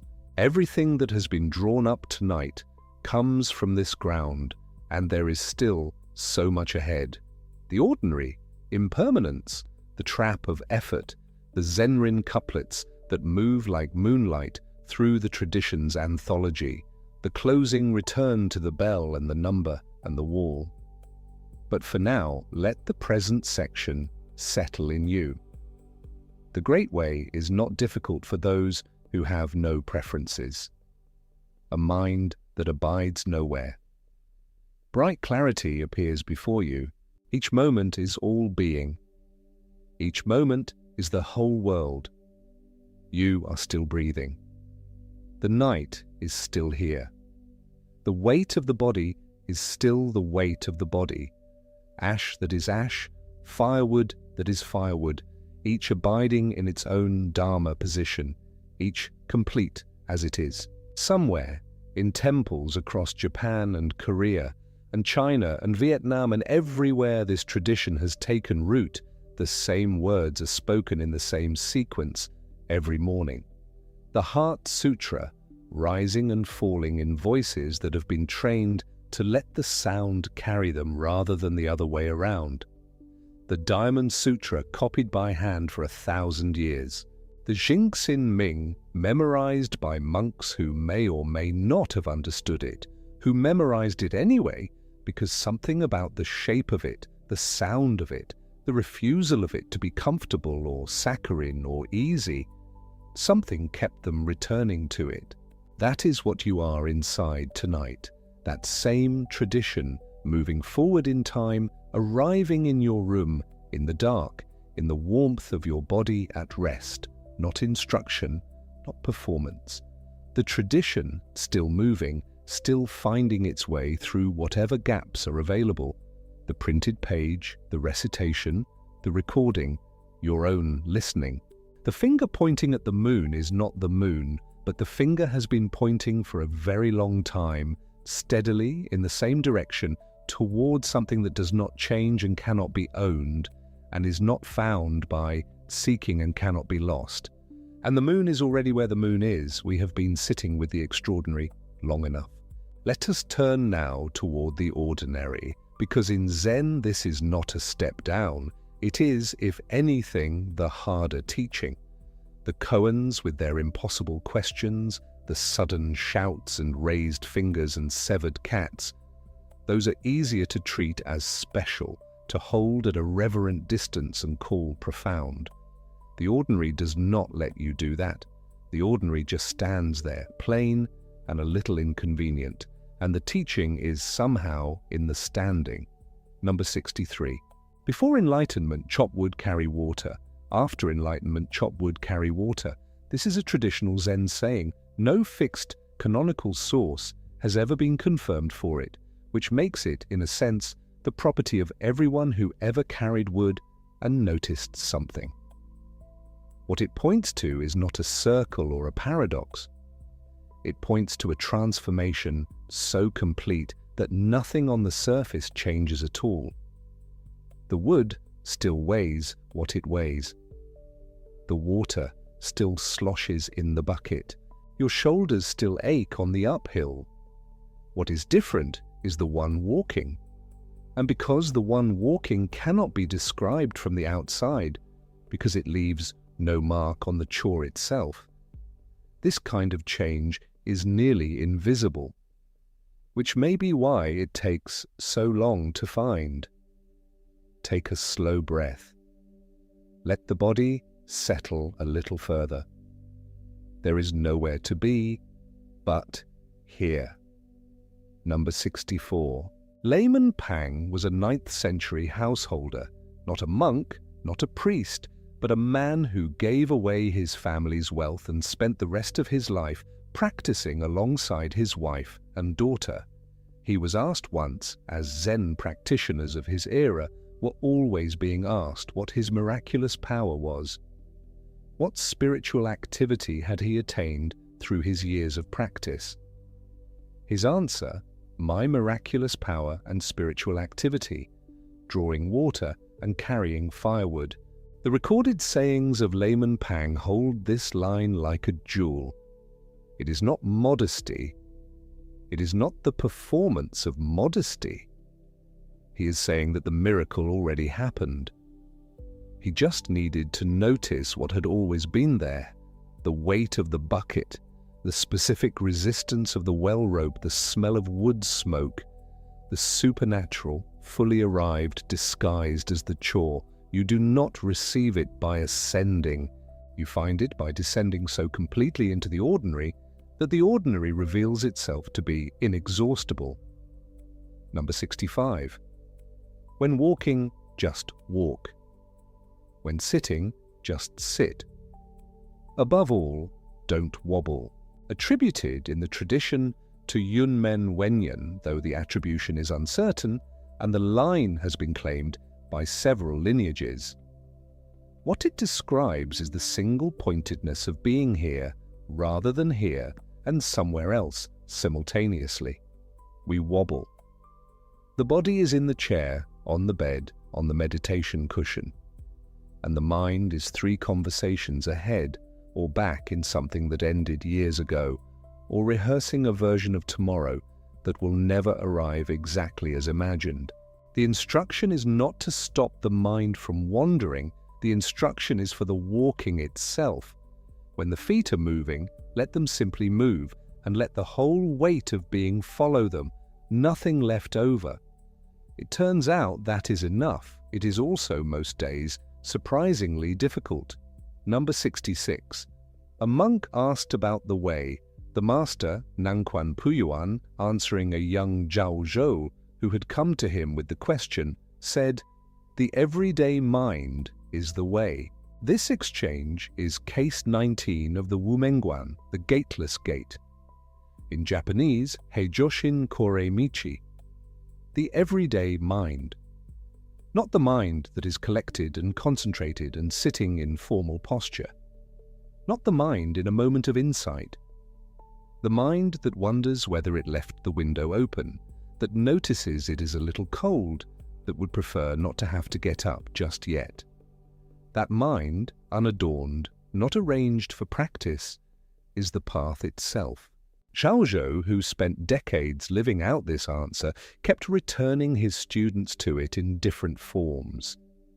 Wash your bowl. Go drink tea. Have you eaten your rice? Each time pointing back to what was already underway, the immediate, unspecial, ongoing moment of a human life, awake or drowsy, hungry or fed. Pause here for a moment. Take a breath that goes all the way down. Notice whether you are a little cold or a little warm. Notice the sound or the absence of sound. This noticing, right now, is not a technique. This is the everyday mind. When you are ready, we will continue together. Number 67. Sitting quietly, doing nothing, spring comes, and the grass grows by itself. From the Zenrin Kushu, the Great Zen Forest Couplet Anthology, a compilation of short verses that Rinzai masters have drawn on for centuries to point their students. The attribution is to the collection itself rather than to any individual teacher. Sitting quietly, not meditating with great concentration, not achieving something, just sitting. And in the background, unasked for, unearned, unchased, spring arrives and the grass does what it does. The instruction buried inside the image, you do not pull grass up from beneath to help it grow faster. That is the error. The interference is the problem. What is already alive does not require your management. Number 68. The blue mountains are of themselves blue mountains. The white clouds are of themselves white clouds. A Zen verse of uncertain single authorship, transmitted through the tradition for centuries. What it refuses is the human habit of placing ourselves at the center of what we perceive, as if the mountain's blueness were a gift it offers us, as if the cloud's whiteness were on its way to somewhere we approve of. The mountains are not performing, the clouds are not seeking your permission to drift. Things are already complete in themselves, the teaching says. The question is only whether we can see them as they are, rather than as we have arranged them in the story we are telling about everything. Number 69. When hungry, eat. When tired, sleep. Attributed across several masters.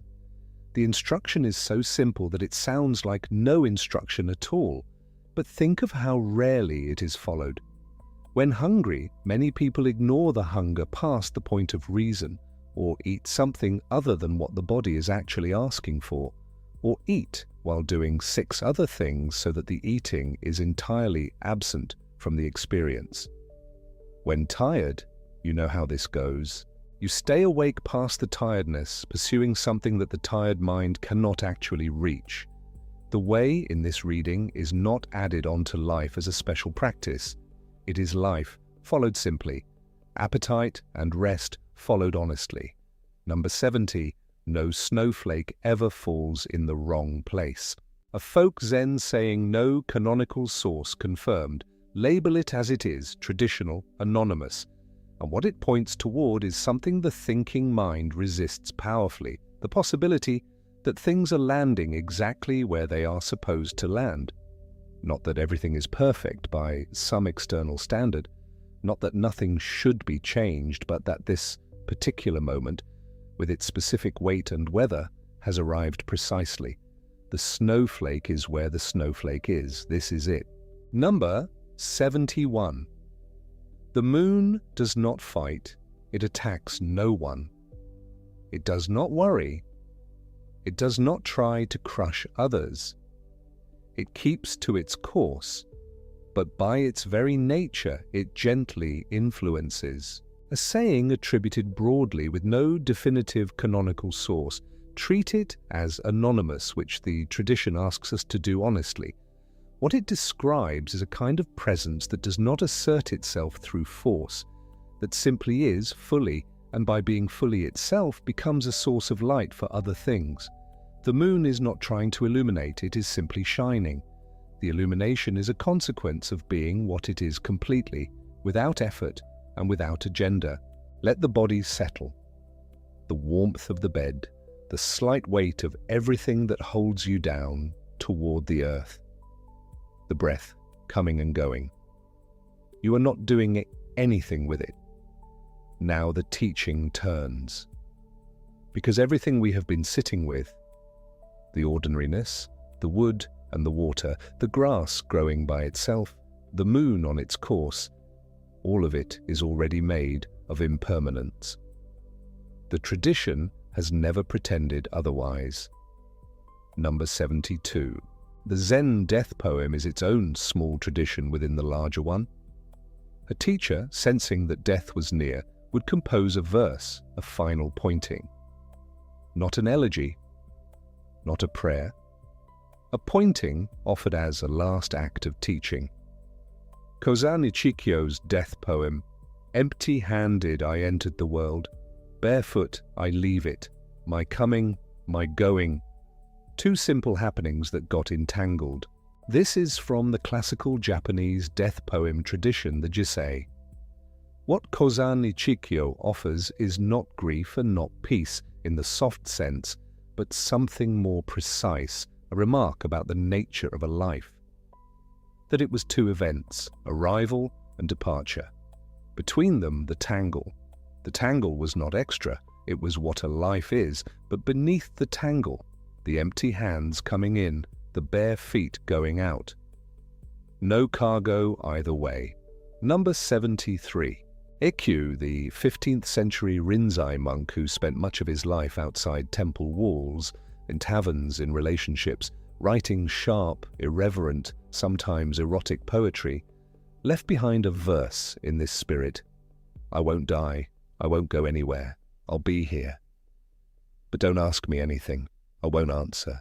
The attribution is traditional, the verse circulates widely in secondary Zen literature, though the precise original source is difficult to pin down definitively. What it says is something the tradition says in many ways. The one who was never really born does not depart in any final way, but this is not a comforting promise from outside, it is an invitation to look. Who is the one that would die? Find that one. The instruction is contained in the refusal to answer. Number 74. Hoshin's death poem from the classical tradition, Coming Going. The waterbirds don't leave a trace, don't follow a path. The waterbirds, they cross the surface of the pond and the surface seals behind them.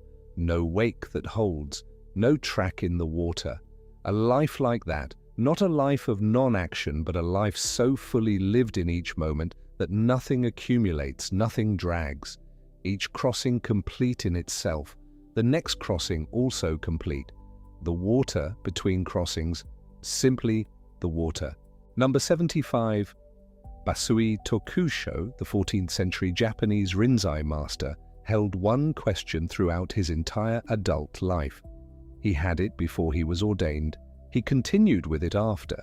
He gave it to his students, and he returned to it in the moment of his own death. Who is hearing that sound? The practice he taught was this: whatever sound you are hearing, a bird, a bell, rain, voices, silence, turn toward the hearer rather than the heard. Do not follow the sound outward into the world. Turn inward toward the one receiving it. And when you look for that one, the hearer of the sound, what do you find there? Basui called this the most important question, not as a riddle to be answered correctly, as a direction to look. Right now, if there is any sound at all, even the faint hum of the night, even the sound of your own breathing, who is hearing it? Take a slow, deep breath. Notice what arrives on the in-breath. Notice what goes with the out. Let the question be there without needing to be resolved. When you are ready, we will continue. Number 76. Let go or be dragged.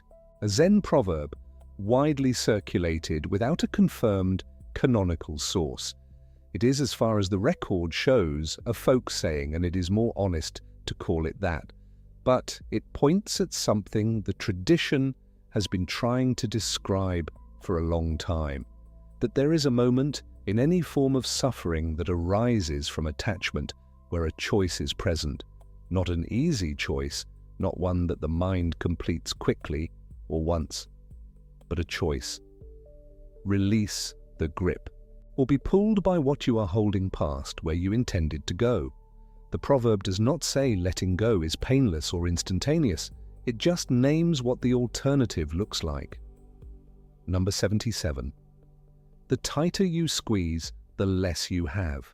Another folk Zen saying circulating broadly, no specific master to pin it to, but sit with it as an observation. It's not about holding something in your hand, but about any form of grasping. A memory held too tightly becomes distorted by the tension. A relationship clung to with that specific, white-knuckled urgency begins to buckle under the weight of the holding. The paradox the tradition keeps returning to. The effort to possess something is frequently the mechanism that diminishes it. Number 78, Dogen in the Genjo Koan.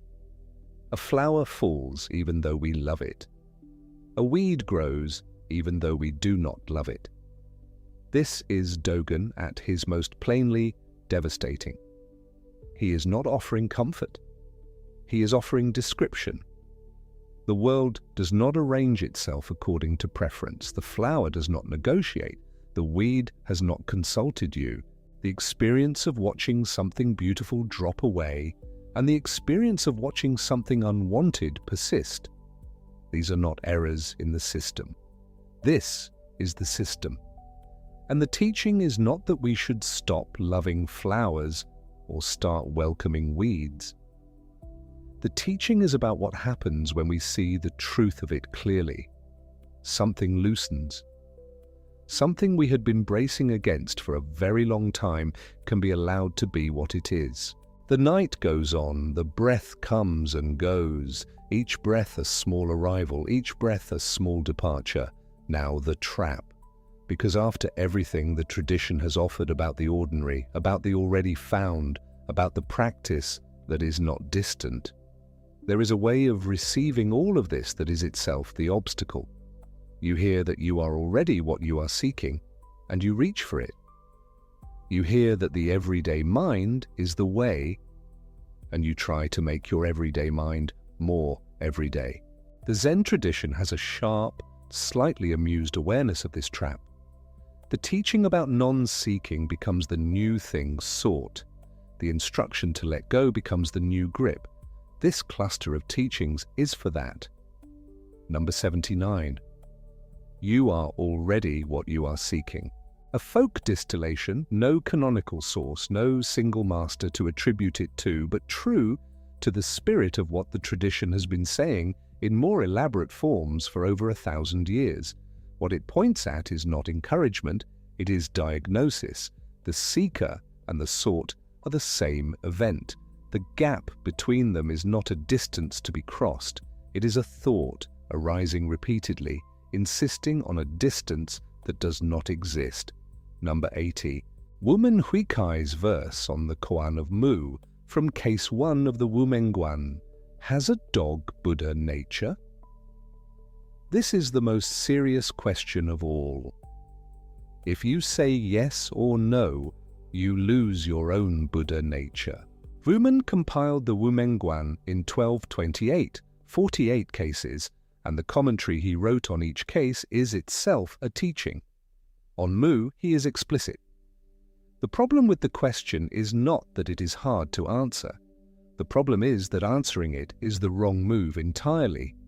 Yes locates Buddha nature as something dogs have, places it in a category, makes it a thing you could find or miss.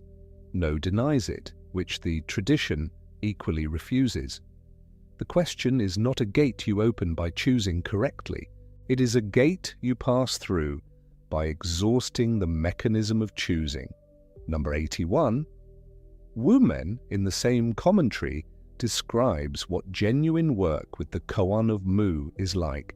It is like swallowing a red-hot iron ball. You try to vomit it out, but you can't. The Koan that cannot be put down and cannot be kept. The mind that picks it up and cannot shake it loose and cannot resolve it by thinking, because the thinking is exactly what is being exhausted. Wumen is not being dramatic for effect. He is describing what practitioners have reported for centuries, that a koan genuinely engaged with at some point stops being an interesting question and becomes something more uncomfortable, more insistent, more lodged. And it is in that lodging, that impossibility of resolution by thought, that something else becomes possible. Let this settle. Take a slow breath. You do not need to work with Mu tonight. You only need to rest here in the dark while the words move through you like water through the hands. Number 82. A finger pointing at the moon is not the moon. The image comes from the Surangama Sutra and the Lankavatara Sutra, and it recurs throughout the Chán and Zen literature as a warning and an orientation. Everything that has been offered tonight, every saying, every koan, every exchange, every verse is a finger. The finger has been pointing steadily for 1,000 years. Longer. But the thing it points at cannot be found in the finger, cannot be found in the words. The words are the occasion. They create a clearing in the thinking mind, a brief hesitation, a small space where something else might be noticed. That space is what matters, not the transmission of the concept. If you are listening carefully and building up a collection of interesting Zen ideas, the tradition says, respectfully, that is the wrong direction. The words are meant to fall away. What they were pointing at was already there before you heard them. Number 83. If you understand, things are just as they are. If you do not understand, things are just as they are. A traditional Zen saying, anonymous, no fixed source. It carries the same refusal as so much else in this tradition. The refusal to make understanding the determining condition. The wall is still the wall whether you have seen into your nature or not. The tea is still the tea. The clock still marks the hour. The tradition is not indifferent to understanding. The entire architecture of koans and dharma talks and long retreats is in service of something, but it keeps insisting that the something is not located in a mental state you reach by accumulating insights. The things being exactly as they are is prior to your relationship to them. Number 84, Hakuin Ekaku, in his Song of Zazen, which is chanted in Rinzai temples to this day. All beings are from the very beginning Buddhas. It is like water and ice. Apart from water, no ice. Outside living beings, no Buddhas. Hakuin lived from 1686 to 1769. He is considered the reviver of Rinzai Zen in Japan after a period of decline, and the Song of Zazen he composed is one of the most widely recited texts in Japanese Zen. What this verse says is that the relationship between water and ice, the same substance, different conditions, is the relationship between a living being and Buddha nature. You do not receive something from outside. You are not on the way to becoming something you currently lack.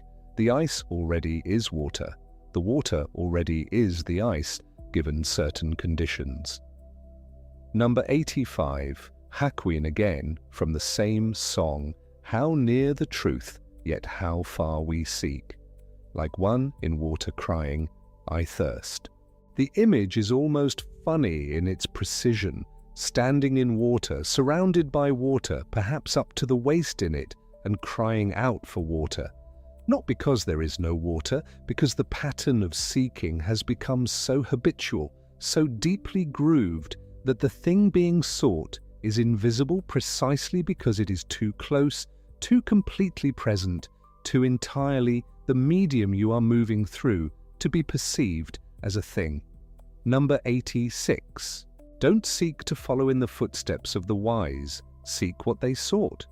Attributed to Matsuo Basho, the great haiku poet, and also to the broader Zen tradition. The attribution is uncertain enough to place it at T2, widely transmitted, trusted in reputable secondary sources, but with some ambiguity about the precise original. What it clarifies is the difference between imitation and inquiry. The masters, Linji, Zhaozhou, Dogen, Huineng, were not arriving at doctrine. They were following a living question all the way to the end, which turned out not to have an end in the ordinary sense. If you follow their words, you are following the tracks. If you follow what moved them, the same restlessness, the same refusal to stop short, the same orientation toward the thing itself, you are following the living current that made the tracks. Take a slow, deep breath. Feel where the body makes contact with what holds it. The ordinary weight, the ordinary warmth. Now the couplets, the short lines that the Zenrin Kushu holds, that anthology of forest verses compiled from centuries of Zen poetry and pointing phrases that Rinzai teachers have drawn from when a short line was more useful than a long explanation. These come quickly. Give each one a moment before the next. Number 87. Entering the forest, he does not disturb a blade of grass. Entering the water, he does not make a ripple. From the Zenrin Kushu. Presence so complete, so entirely without agenda that the environment is unafraid of it. Not the absence of action, but action that arises from and returns to stillness so cleanly that nothing is left behind, no disturbance accumulates. This is what the tradition means by non-interference, not passivity, but a quality of moving through the world that is somehow consistent with the world's own nature. Number 80T8. The wild geese do not intend to cast their reflection. The water has no mind to receive their image. From the Zenrin Kushu, and this is T1, it appears clearly in the classical collection. The meeting happens, the image forms on the water, the geese pass, and the water holds nothing. Neither party grasped at the exchange, neither sought it. It was complete while it was happening, and complete when it ended. What the verse describes is the nature of a perception when the perceiver has become transparent enough not to insist on ownership of the moment. Number 89. One moon shows in every pool. In every pool, the one moon. From the Zen verse tradition attributed to Yongjia Xuanjue, the same teaching as the diamond moon image offered earlier tonight, but from the other side, not the moon, not getting wet, but the moon everywhere at once, and in each place, fully, the whole in each part. The teaching on non-duality rendered as an image you can see, or nearly see, if you stop insisting on the count. Number 90. Sitting silently, the mountain and I gaze at each other until only the mountain remains. After Li Bai, the Tang dynasty poet, read through a Zen lens. That reading, while not strictly a canonical koan, is real and old. What it describes is something that happens in long sitting.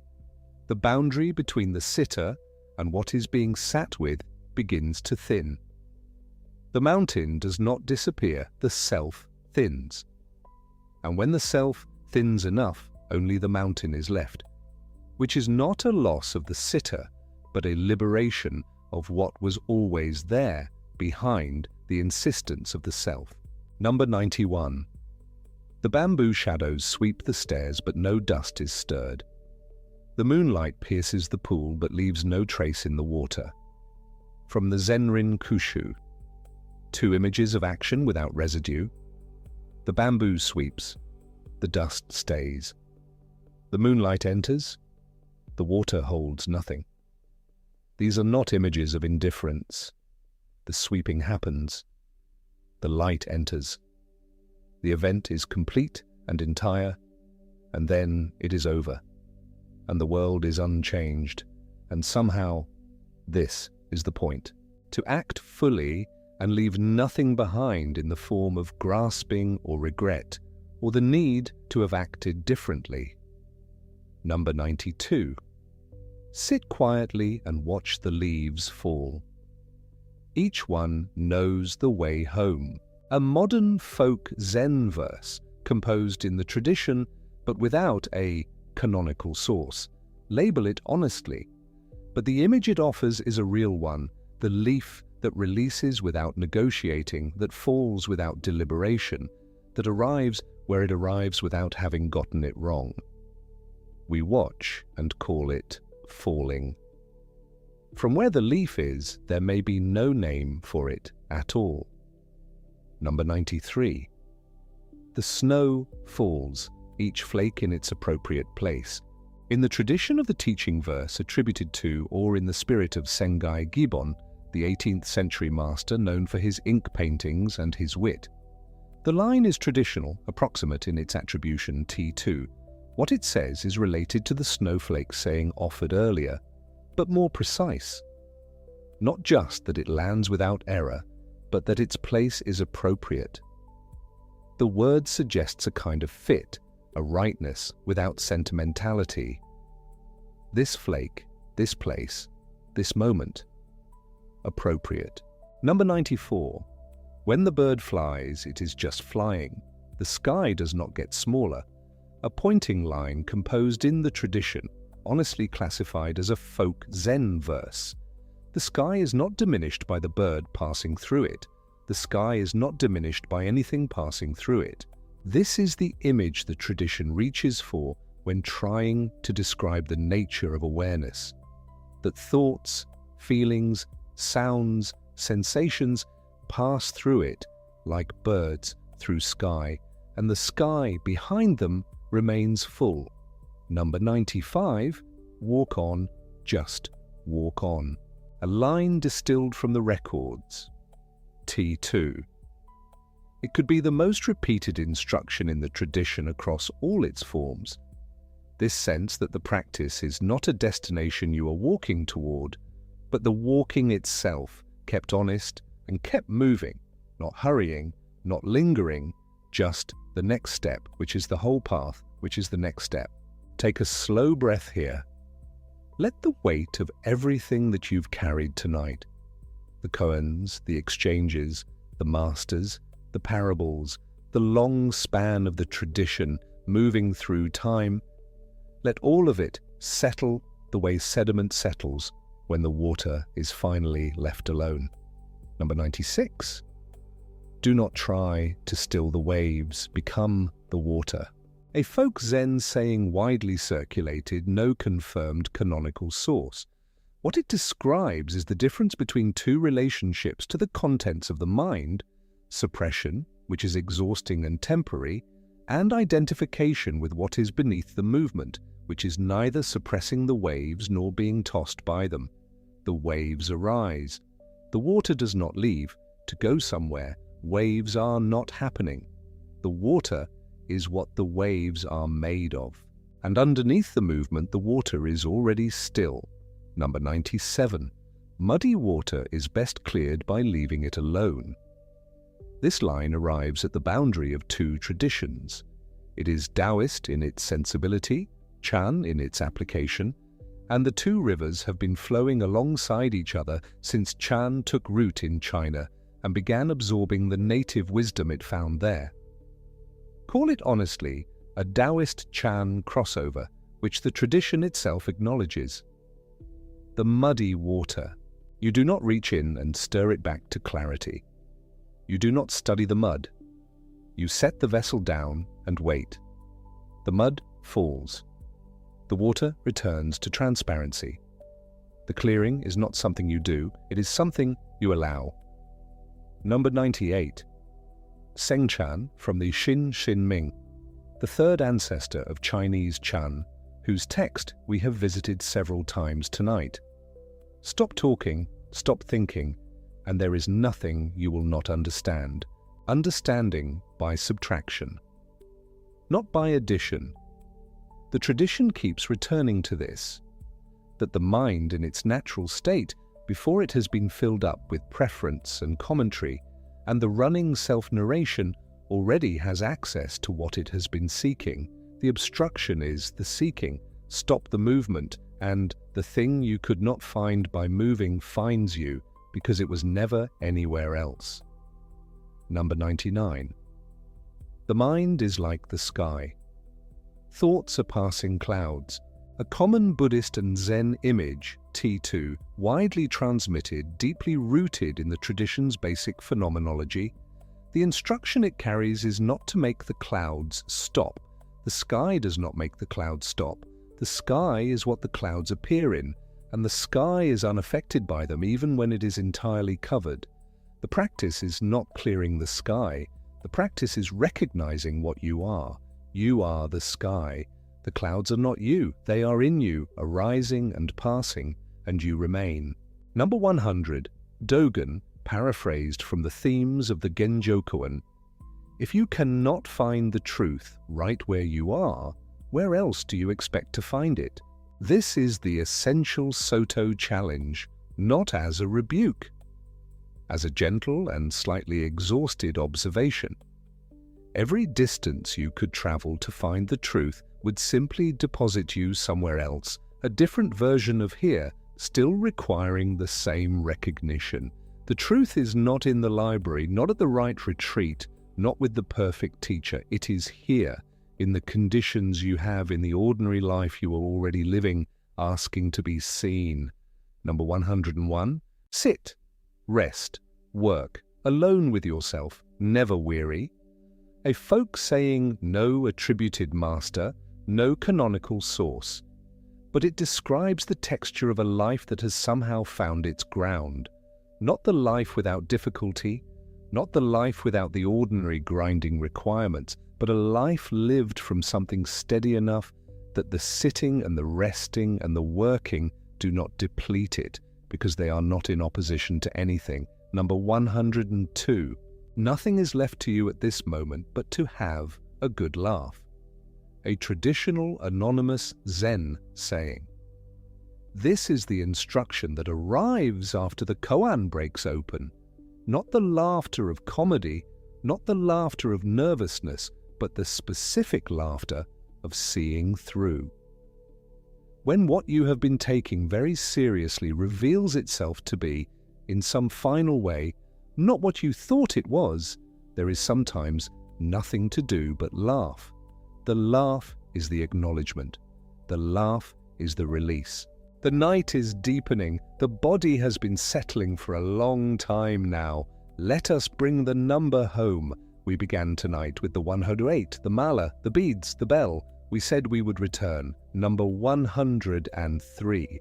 In Japan, on the night of New Year's Eve, the great temple bells are struck 108 times. The bell is called the bonsho, and the ceremony is the Joya no Kane.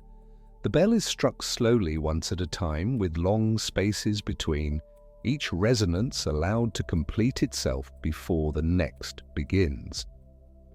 The last strike falls just after midnight, at the beginning of the new year. By tradition, each of the 108 strikes is understood to dispel one of the 108 kleshas, the defilements, the afflictions, the entanglements that bind living beings to suffering. One strike, one released grip. Imagine being in the temple, not in the ceremony, simply nearby. The cold night air and the sound arriving across distance, one strike at a time, each resonance spreading outward and thinning and dissolving. One after another. The slow arithmetic of releasing. Number 104. The mālā has 108 beads. You hold it in the hand and the thumb moves bead to bead, a breath or a phrase or simply a moment accompanying each bead. And when you come to the end, to the guru bead, the larger bead that marks the completion of the round, the instruction is this: you do not cross it. You turn the mālā around. You begin again in the other direction. This is not because crossing the guru bead is forbidden in some superstitious sense. It is because practice circles. It does not conclude. Every round of the mālā is complete in itself and is also the beginning of the next one. The turning back is not failure. The turning back is the nature of the path. It has no terminus that would allow you to set it down, because the whole point was the moving through it, attentive and unhurried, bead by bead, the moment that the thumb inhabits entirely. 108 breaths, 108 beads, 108 bell strikes. We have been counting together without counting the whole way through. Number 105. Sitting peacefully on a winter night, a cup of tea. This is the way. A verse composed in the tradition, no single master's name confirmed behind it, T3 Folk Zen, but it belongs here near the end because it says what the whole enterprise has been circling. The destination was the ordinary evening all along. The cup of tea is hot, the steam rises and thins and disappears, the hands around the cup, the specific silence of a winter night, which is not silence exactly, but a particular texture of sound that winter makes. Nothing has been achieved. The person holding the cup has perhaps let go of something, or at least held it less tightly for a few moments. And this warmth in the hands, this quiet, is the way the masters were describing. It was never more elaborate than this. Number 106. Linji, the great iconoclast whose voice has cut through this evening like a sharp wind. He offers something near the end that is not a cut, but an arrival. Make yourself master of every situation, and wherever you stand is the true place. From the Record of Linji. The spirit of it is this: not a specific location you must reach, not a state you must attain and then maintain, not a teacher who must finally confirm you. Wherever you stand, this ground, the situation you are already in, the instruction is not to improve the situation until it is the right one, but to be present enough in this one that it becomes true ground. It always already is. The mastery is the recognition. Number 107, sitting quietly, doing nothing, from the Zenrin Kushu, a refrain. We have heard it before tonight, and we return to it here because it is the practice itself and also the description of the practice and also the pointing at what the practice opens into. Sitting quietly, doing nothing, spring comes, the grass grows, the bell strikes, the bead moves, the night continues. And underneath all of it, something that has never been agitated, something that the teaching has been pointing toward with every finger it has raised steadily and unhurriedly for a very long time. Number 108. Bodhidharma arrived in China from India, the tradition says, in the 5th or 6th century. The exact date is uncertain and the historical details are threaded with legend. But what the tradition preserves is an image, a man who sat facing a blank wall at the Shaolin monastery for 9 years, bigwan, wall-gazing. Not 9 years of dramatic insight, not 9 years of visions, 9 years of sitting and continuing to sit. The wall which offers nothing, the practice which is simply continued. And from those 9 years, the entire Chan tradition in China, the school that became Zen in Japan, Sion in Korea, Thien in Vietnam, traces its root. Not from a sudden lightning bolt revelation that can be pointed to and described and transmitted as content, from 9 years of a man sitting in front of a wall. That is the whole tradition's root, the unspectacular, the long, plain, continued sitting, the wall that gives nothing back. End here, on the wall. Let a breath go out very slowly. Let the next one arrive without helping it. You have been listening in this room, in this particular night, to 108 sayings and koans carried forward from teachers who lived and died and sat and struggled and sometimes woke fully into what they had been looking for, and sometimes only caught a glimpse and continued sitting anyway. The Jiaozhou, who was still receiving students at what the tradition says was his 120th year. The Dogen, who crossed the sea from Japan to China as a young man because he needed to understand whether a person already complete needed to practice, and came back with an answer he spent the rest of his life writing down. The Hakuin, who said he sat in the water crying for water. The Basui, who died with his question still turning, asking his students, "Who is hearing?" You do not need to remember any of this. If one line stayed with you, a single phrase that did something to the quality of the quiet, let that be enough. If nothing stayed but a sense of having been inside something larger and older than the usual noise of things, that is also enough. The tradition has never required you to carry it. It asks only that you sit down with it occasionally.